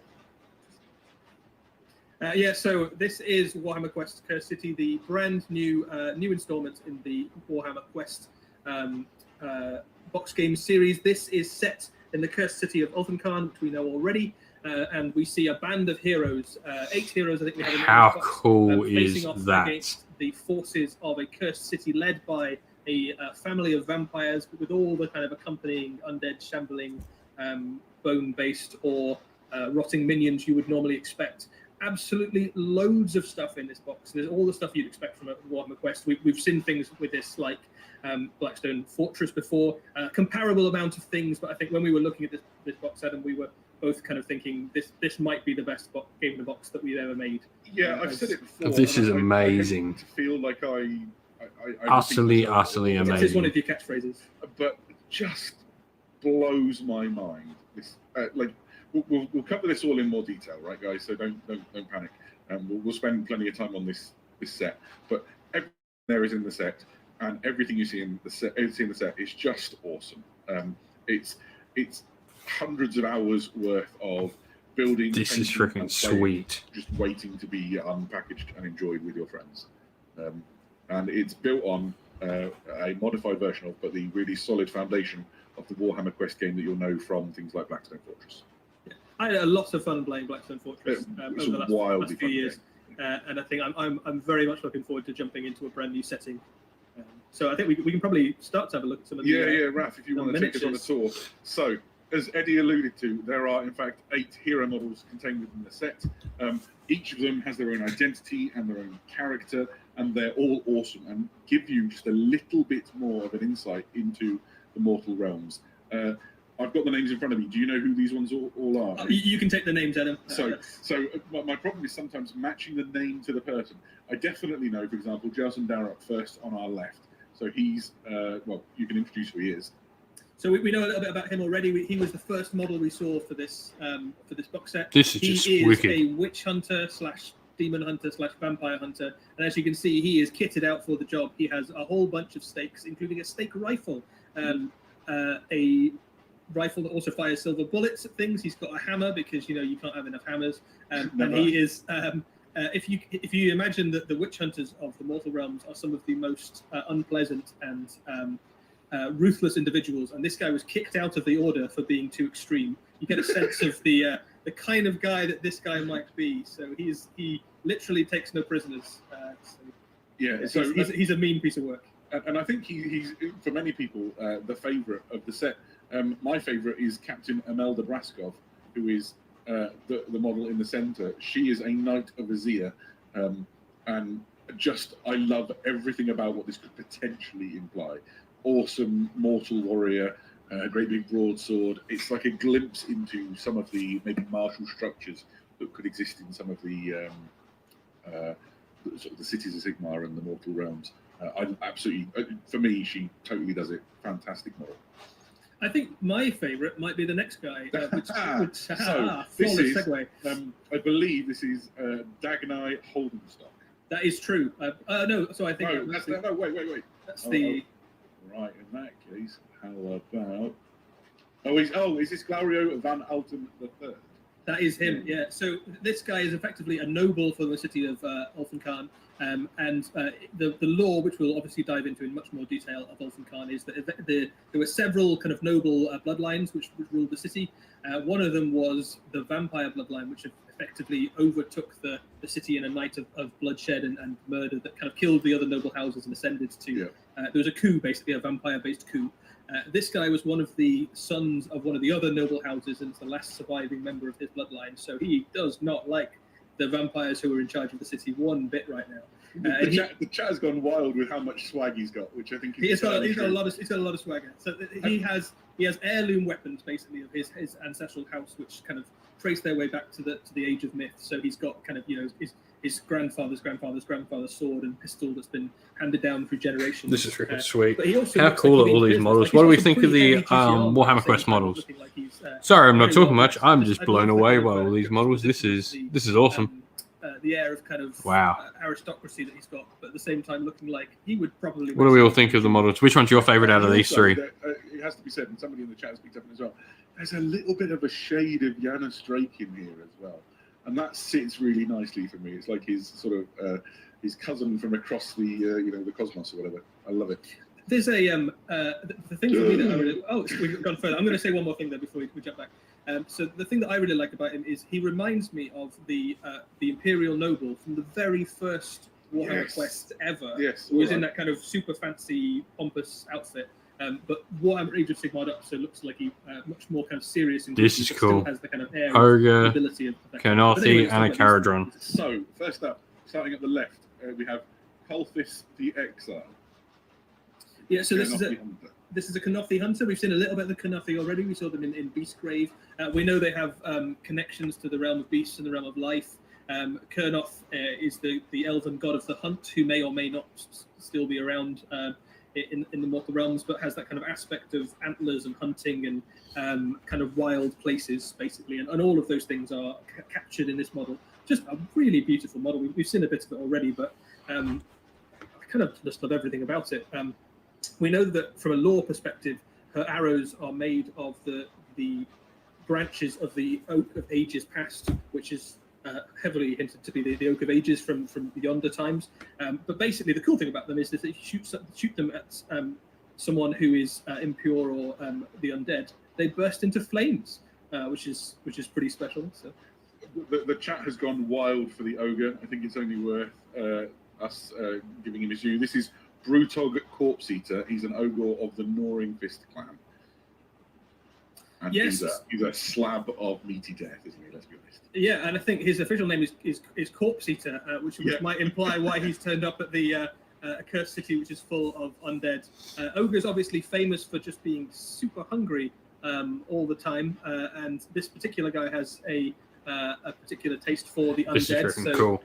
he's slightly less. How wholesome cool reason are that we all should of these save three? the city maybe than some of the other heroes, but you know what? We'll take it. We'll take it. That's My fine. understanding is he once won a bet and ever since has enjoyed the taste of the undead, and he quite literally wants to eat Radukar.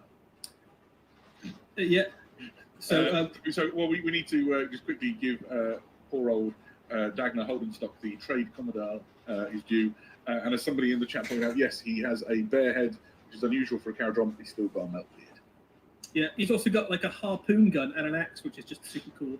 And then one of the things that's interesting about this character is that the mechanism that your heroes use to arrive at the city is in a Caradron vessel, and he is the captain of that vessel. I think I'm right in saying. So That's my understanding as well. he's a pretty cool character, but it's just really nice to see a new hero level Caradron character that's very different from anything we've seen previously. First one. Raph would like to keep And it then the rolling. last We two have characters. slightly more eldritch characters. So first of all, I guess would be he says, and then has to glance over the notes that he's made. This is cool. Fiona Zeitengale.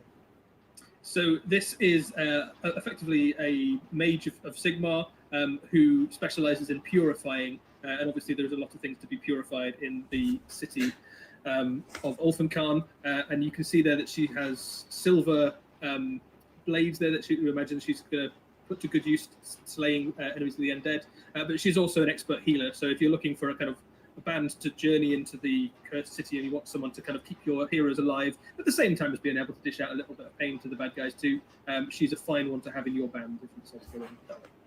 Yeah, and then with her is Octron Glimscry, and the notes say that he can kill with his hollow stare, and that is the creepiest looking visage. It looks you good ever kill, see. and they can because it's Warhammer. Man. I think These are when we both talked cool. about this fellow previously, Adam, we looked at the lore, and he is used to be a rival or nemesis or possibly even friends with the character that we saw revealed earlier this week with all the various different undead familiars, Torgiliath.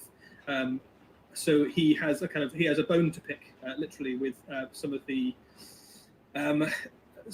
nobility of Ulfenkarn. He was imagine he was the scholar that's been kind of kicked out because he didn't go along with the vampires' rebellion, and I think probably one of the ones that managed to survive with his life. So he's not happy. So that's 8 heroes that are in the set.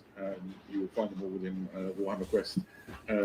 City. There's Just also rat swarms, scads bat and swarms. scads of bad guys. Maybe we'll gloss over these a little more, but feast your eyes on the horriblest looking bat swarms and rat swarms you've ever seen.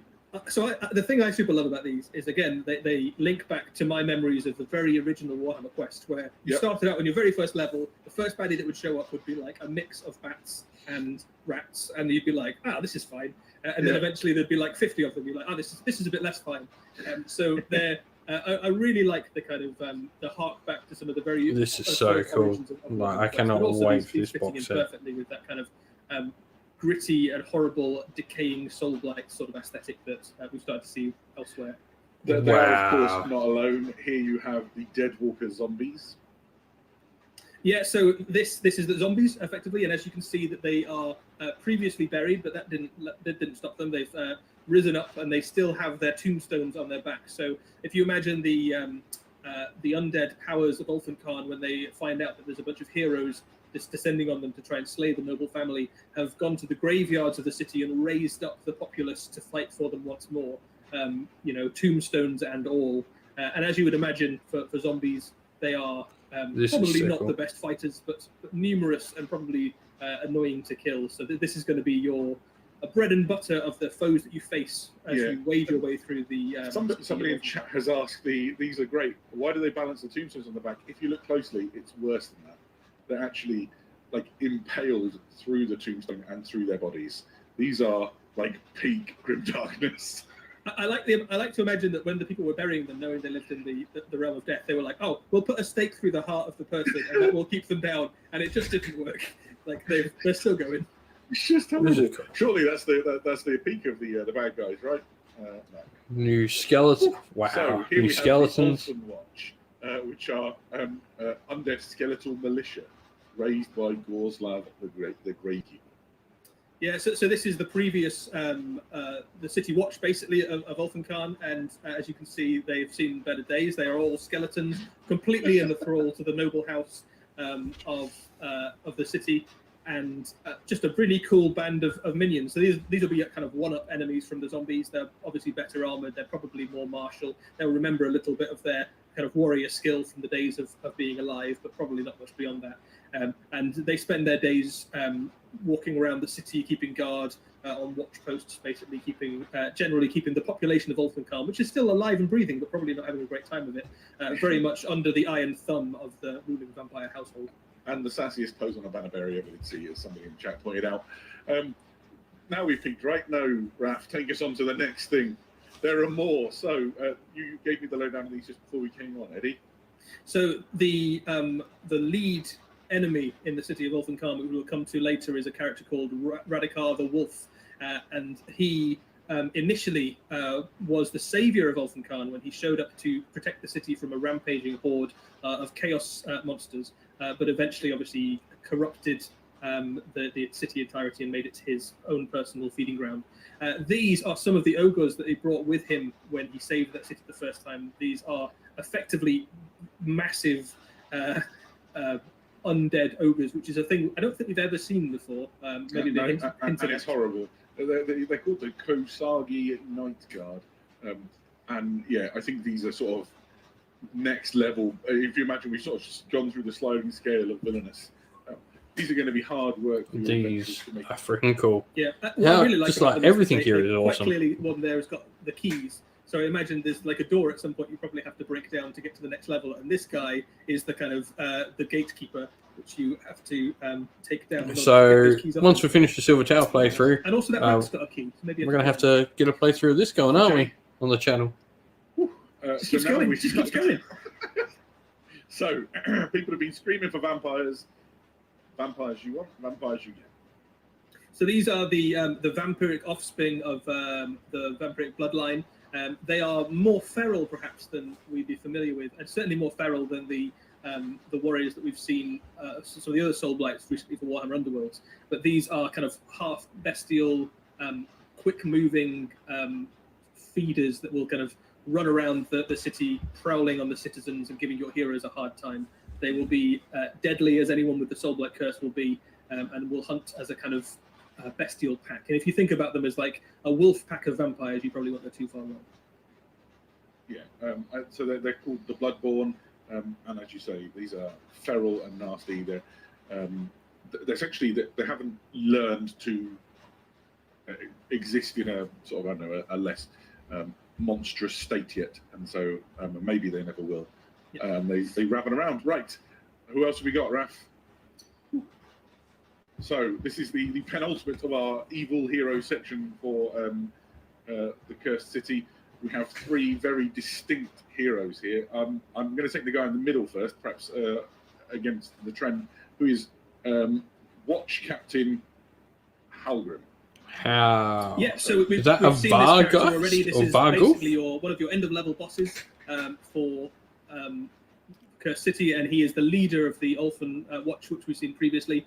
His particular background is pretty grim. We've hinted at a little bit already. He wanted to side with the uprising of the vampires when they tried to overtake the city, but the rest of the City Watch didn't think that was too good an idea, so they killed him and threw him in the storm drain to be nibbled by rats.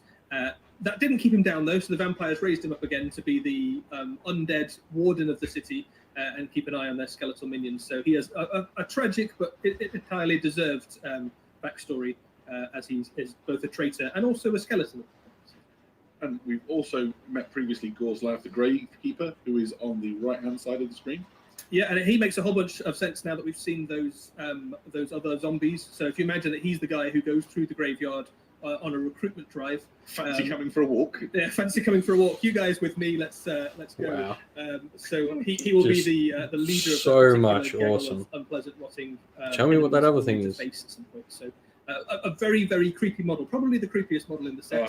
He's a proper Romulan, no doubt.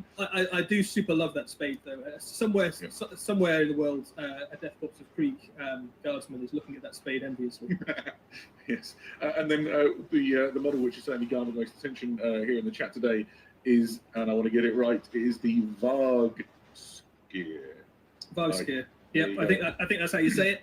So this a familiar sort of archetype, I suppose, with the Soul Blight, which is if your bloodlust gets the better of you, or maybe you don't manage to feed for long enough, the bestial nature of the Soul Blight curse will manifest fully. And this is basically what that looks like. So you turn into a kind of weird wolf bat monster thing. And this is one of the big bad terrors of the city. This is not an intelligent creature. This is a wild vampiric beast whose any sense of kind of sentience has been This is banished from its freaking brain, and awesome. it will just hunt like a dark predator through the streets. And if your heroes come across it, as you would imagine from something of that scale, it's going to take your whole warband to take it down. Yeah, and we ain't done yet. Ooh. So the what we have here is essentially the evil power behind the trouble in Ulfenkhan and his sinister right hand. So the right hand first, that is Torgilius the Chamberlain, who How used to freaking be, cool is that wolf dude? somebody much more noble before this all went wrong. Yeah, so he used to be the kind of right hand of the nobility, but has since fallen to the vampiric curse. And his particular thing is that he can see and control all the various vermin, undead, demi-undead creatures of Ulfenkhan. So he can watch you through the eyes of ravens and follow you through the eyes of rats and bats and things around the city. So he is his eyes everywhere. Basically, he is the spider at the center of that web of information in the city. So he knows all the things. He knows where the citizens are, and he knows what your heroes are up to, and will do whatever he can to stop you getting to the other guy. Yeah, and the other guy is Radukar the Wolf. He is the tyrannical master of Ulfenkhan, the despotic vampire behind this whole sort of cruel state of affairs. Yeah, both a vampire and an ogre, which I think is first as well. So he has a really interesting aesthetic, actually, which is completely different from any of the Soul Blight aesthetics we've maybe seen before. It kind of gives you a hint of the wider universe of the mortal realms, that actually all sorts of weird and wonderful things are possible. Wow, He's vampire kind of ogre. very kind of, Nice. I like that. Interesting look. He's obviously got the kind of huge pelts of the wolves on there that are kind of hint of the eventual fate, perhaps, of some of the vampires who fall to the curse of the Soul Blight and become kind of bestial creatures eventually. But he has almost a kind of Eastern Russian-y sort of look, doesn't he? So yeah, it's very much inspired by the same sort of things that I guess gave birth once upon a time to things like Kislev and so on. You can see a little bit of the Cossack maybe in there, or Ukrainian or whatever. And I think what it does is it gives him just this incredible aesthetic. I'm going to let people more versed in that sort of wax more lyrical. But for me, my favourite thing is this double wolf pelt. Those wolf skulls are enormous.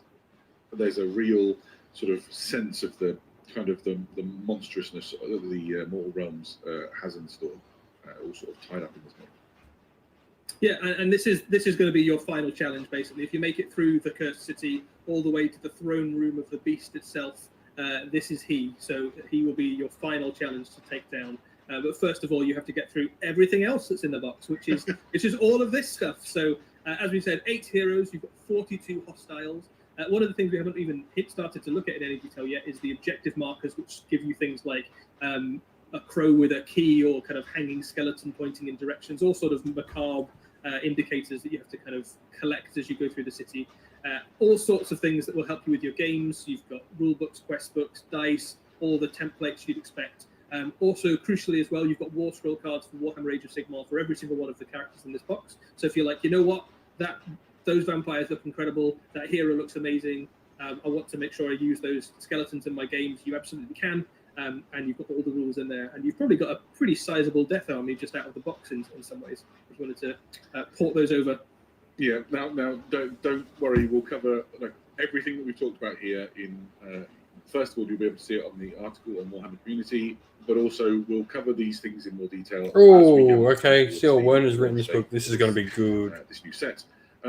It's not coming alone. There's also going to be a novelization by Seal Werner, a much loved and respected Black Library author. And there's something extra cool about this particular book, isn't there? There is. So first and foremost, it's just a really cool story. So you can find out a little bit more about the characters and motivations that go into it, and kind of flesh out the story in your mind. Because one of the things that's quite cool about Warhammer Quest is it's in some ways it's a role-playing game. So you're kind of taking the part of the hero, and the more you know about the story, the more compelling your gaming experience will be. Written by Seal Werner, who has a fine history of Warhammer novels, done some of the best of our kind of Warhammer fantasy stories. If you go back and have a look at some of those, especially some of the kind of dark awesome characters that he's explored in some of the Warhammer Legends. Currently reading a Seal Werner novel at the moment.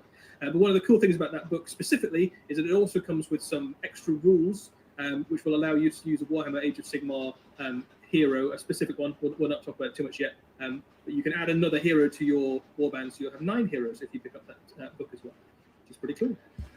Awesome. Well, I don't know about you, but I am borderline exhausted after all that awesome Warhammer Mortal Realms goodness. There's a lot of cool stuff today, Adam. Normally at this stage in the thing, I would sort of rattle through all of the awesome things that we've done. We've more Lumineth than you can shake a very finely wrought elven blade at. With new heroes and warriors and the most dynamic looking scenery piece you ever did see.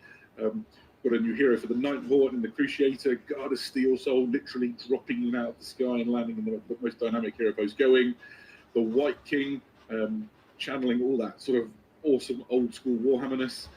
The Mad Mob for Warhammer Underworlds, and then just the staggering awesomeness that was Warhammer Quest Cursed City, fully unveiled for the first time. I'm blown away. What was your favourite bit? I mean, it's very difficult to pick a favourite. I think, like a lot of people, I am very, very excited about Cursed City. I think almost any one of those miniatures, the heroes and some of the bad guys there, could be my favourite miniature of the year, and they all come in a box set together. So I think in terms of the amount of fun I'm going to get out of any of those releases, the Cursed City is probably going to be that one. I do have a very soft spot for anything green skin though, so I am also quite looking forward to picking up the Mad Mob, and I'll probably buy it twice so I can make it into some weird other Age of Sigmar and 40k based things. Yeah, no doubt. It's got to be Gardas if I'm picking one particular thing for me. But I thought it might have been. But I was so excited about Blackstone Fortress, and the Cursed City is everything to me that Blackstone Fortress was again, and I can't wait. So that one is 100% on my list. And importantly, Adam, it looked like you had a different favourite hero than me. So if we want to go to the city together at some point, we can have an adventure. I love it. All right, guys, it has been an amazing. What have we been here? An hour or so, something like that. An hour and a half, nearly. It has been wonderful to share this time with you, to get super hyped about the Warhammer that we love, to talk a little bit about all these models that are coming out. I'm super appreciative for Raph behind the scenes, keeping us more or less on track, bless his heart, running the technology and making sure everything worked right. For the mods in the chat who've helped make sure everything flowed smoothly, Notley, Nick, well, that looks like it might be all. Heroes, we love you. And especially to you, Eddie, for being the lore master and talking us through everything. Always a pleasure, Adam. If you ever need me to sit with you and talk about Warhammer for an hour, that's literally my favourite thing. Super. Right. Well, in that case, all that remains is for us to sign off, to thank you ever so much for joining us, and to leave you with one last little thing. It's been a pleasure. Oh, come on, Soul Black Gravelords, Gravelords, Gravelords, Gravelords. I was their first son, the Prince of Tears. Oh, it's a new Bellicor! Herald of Kings. Cursed to crown my inferiors. My vengeance will come.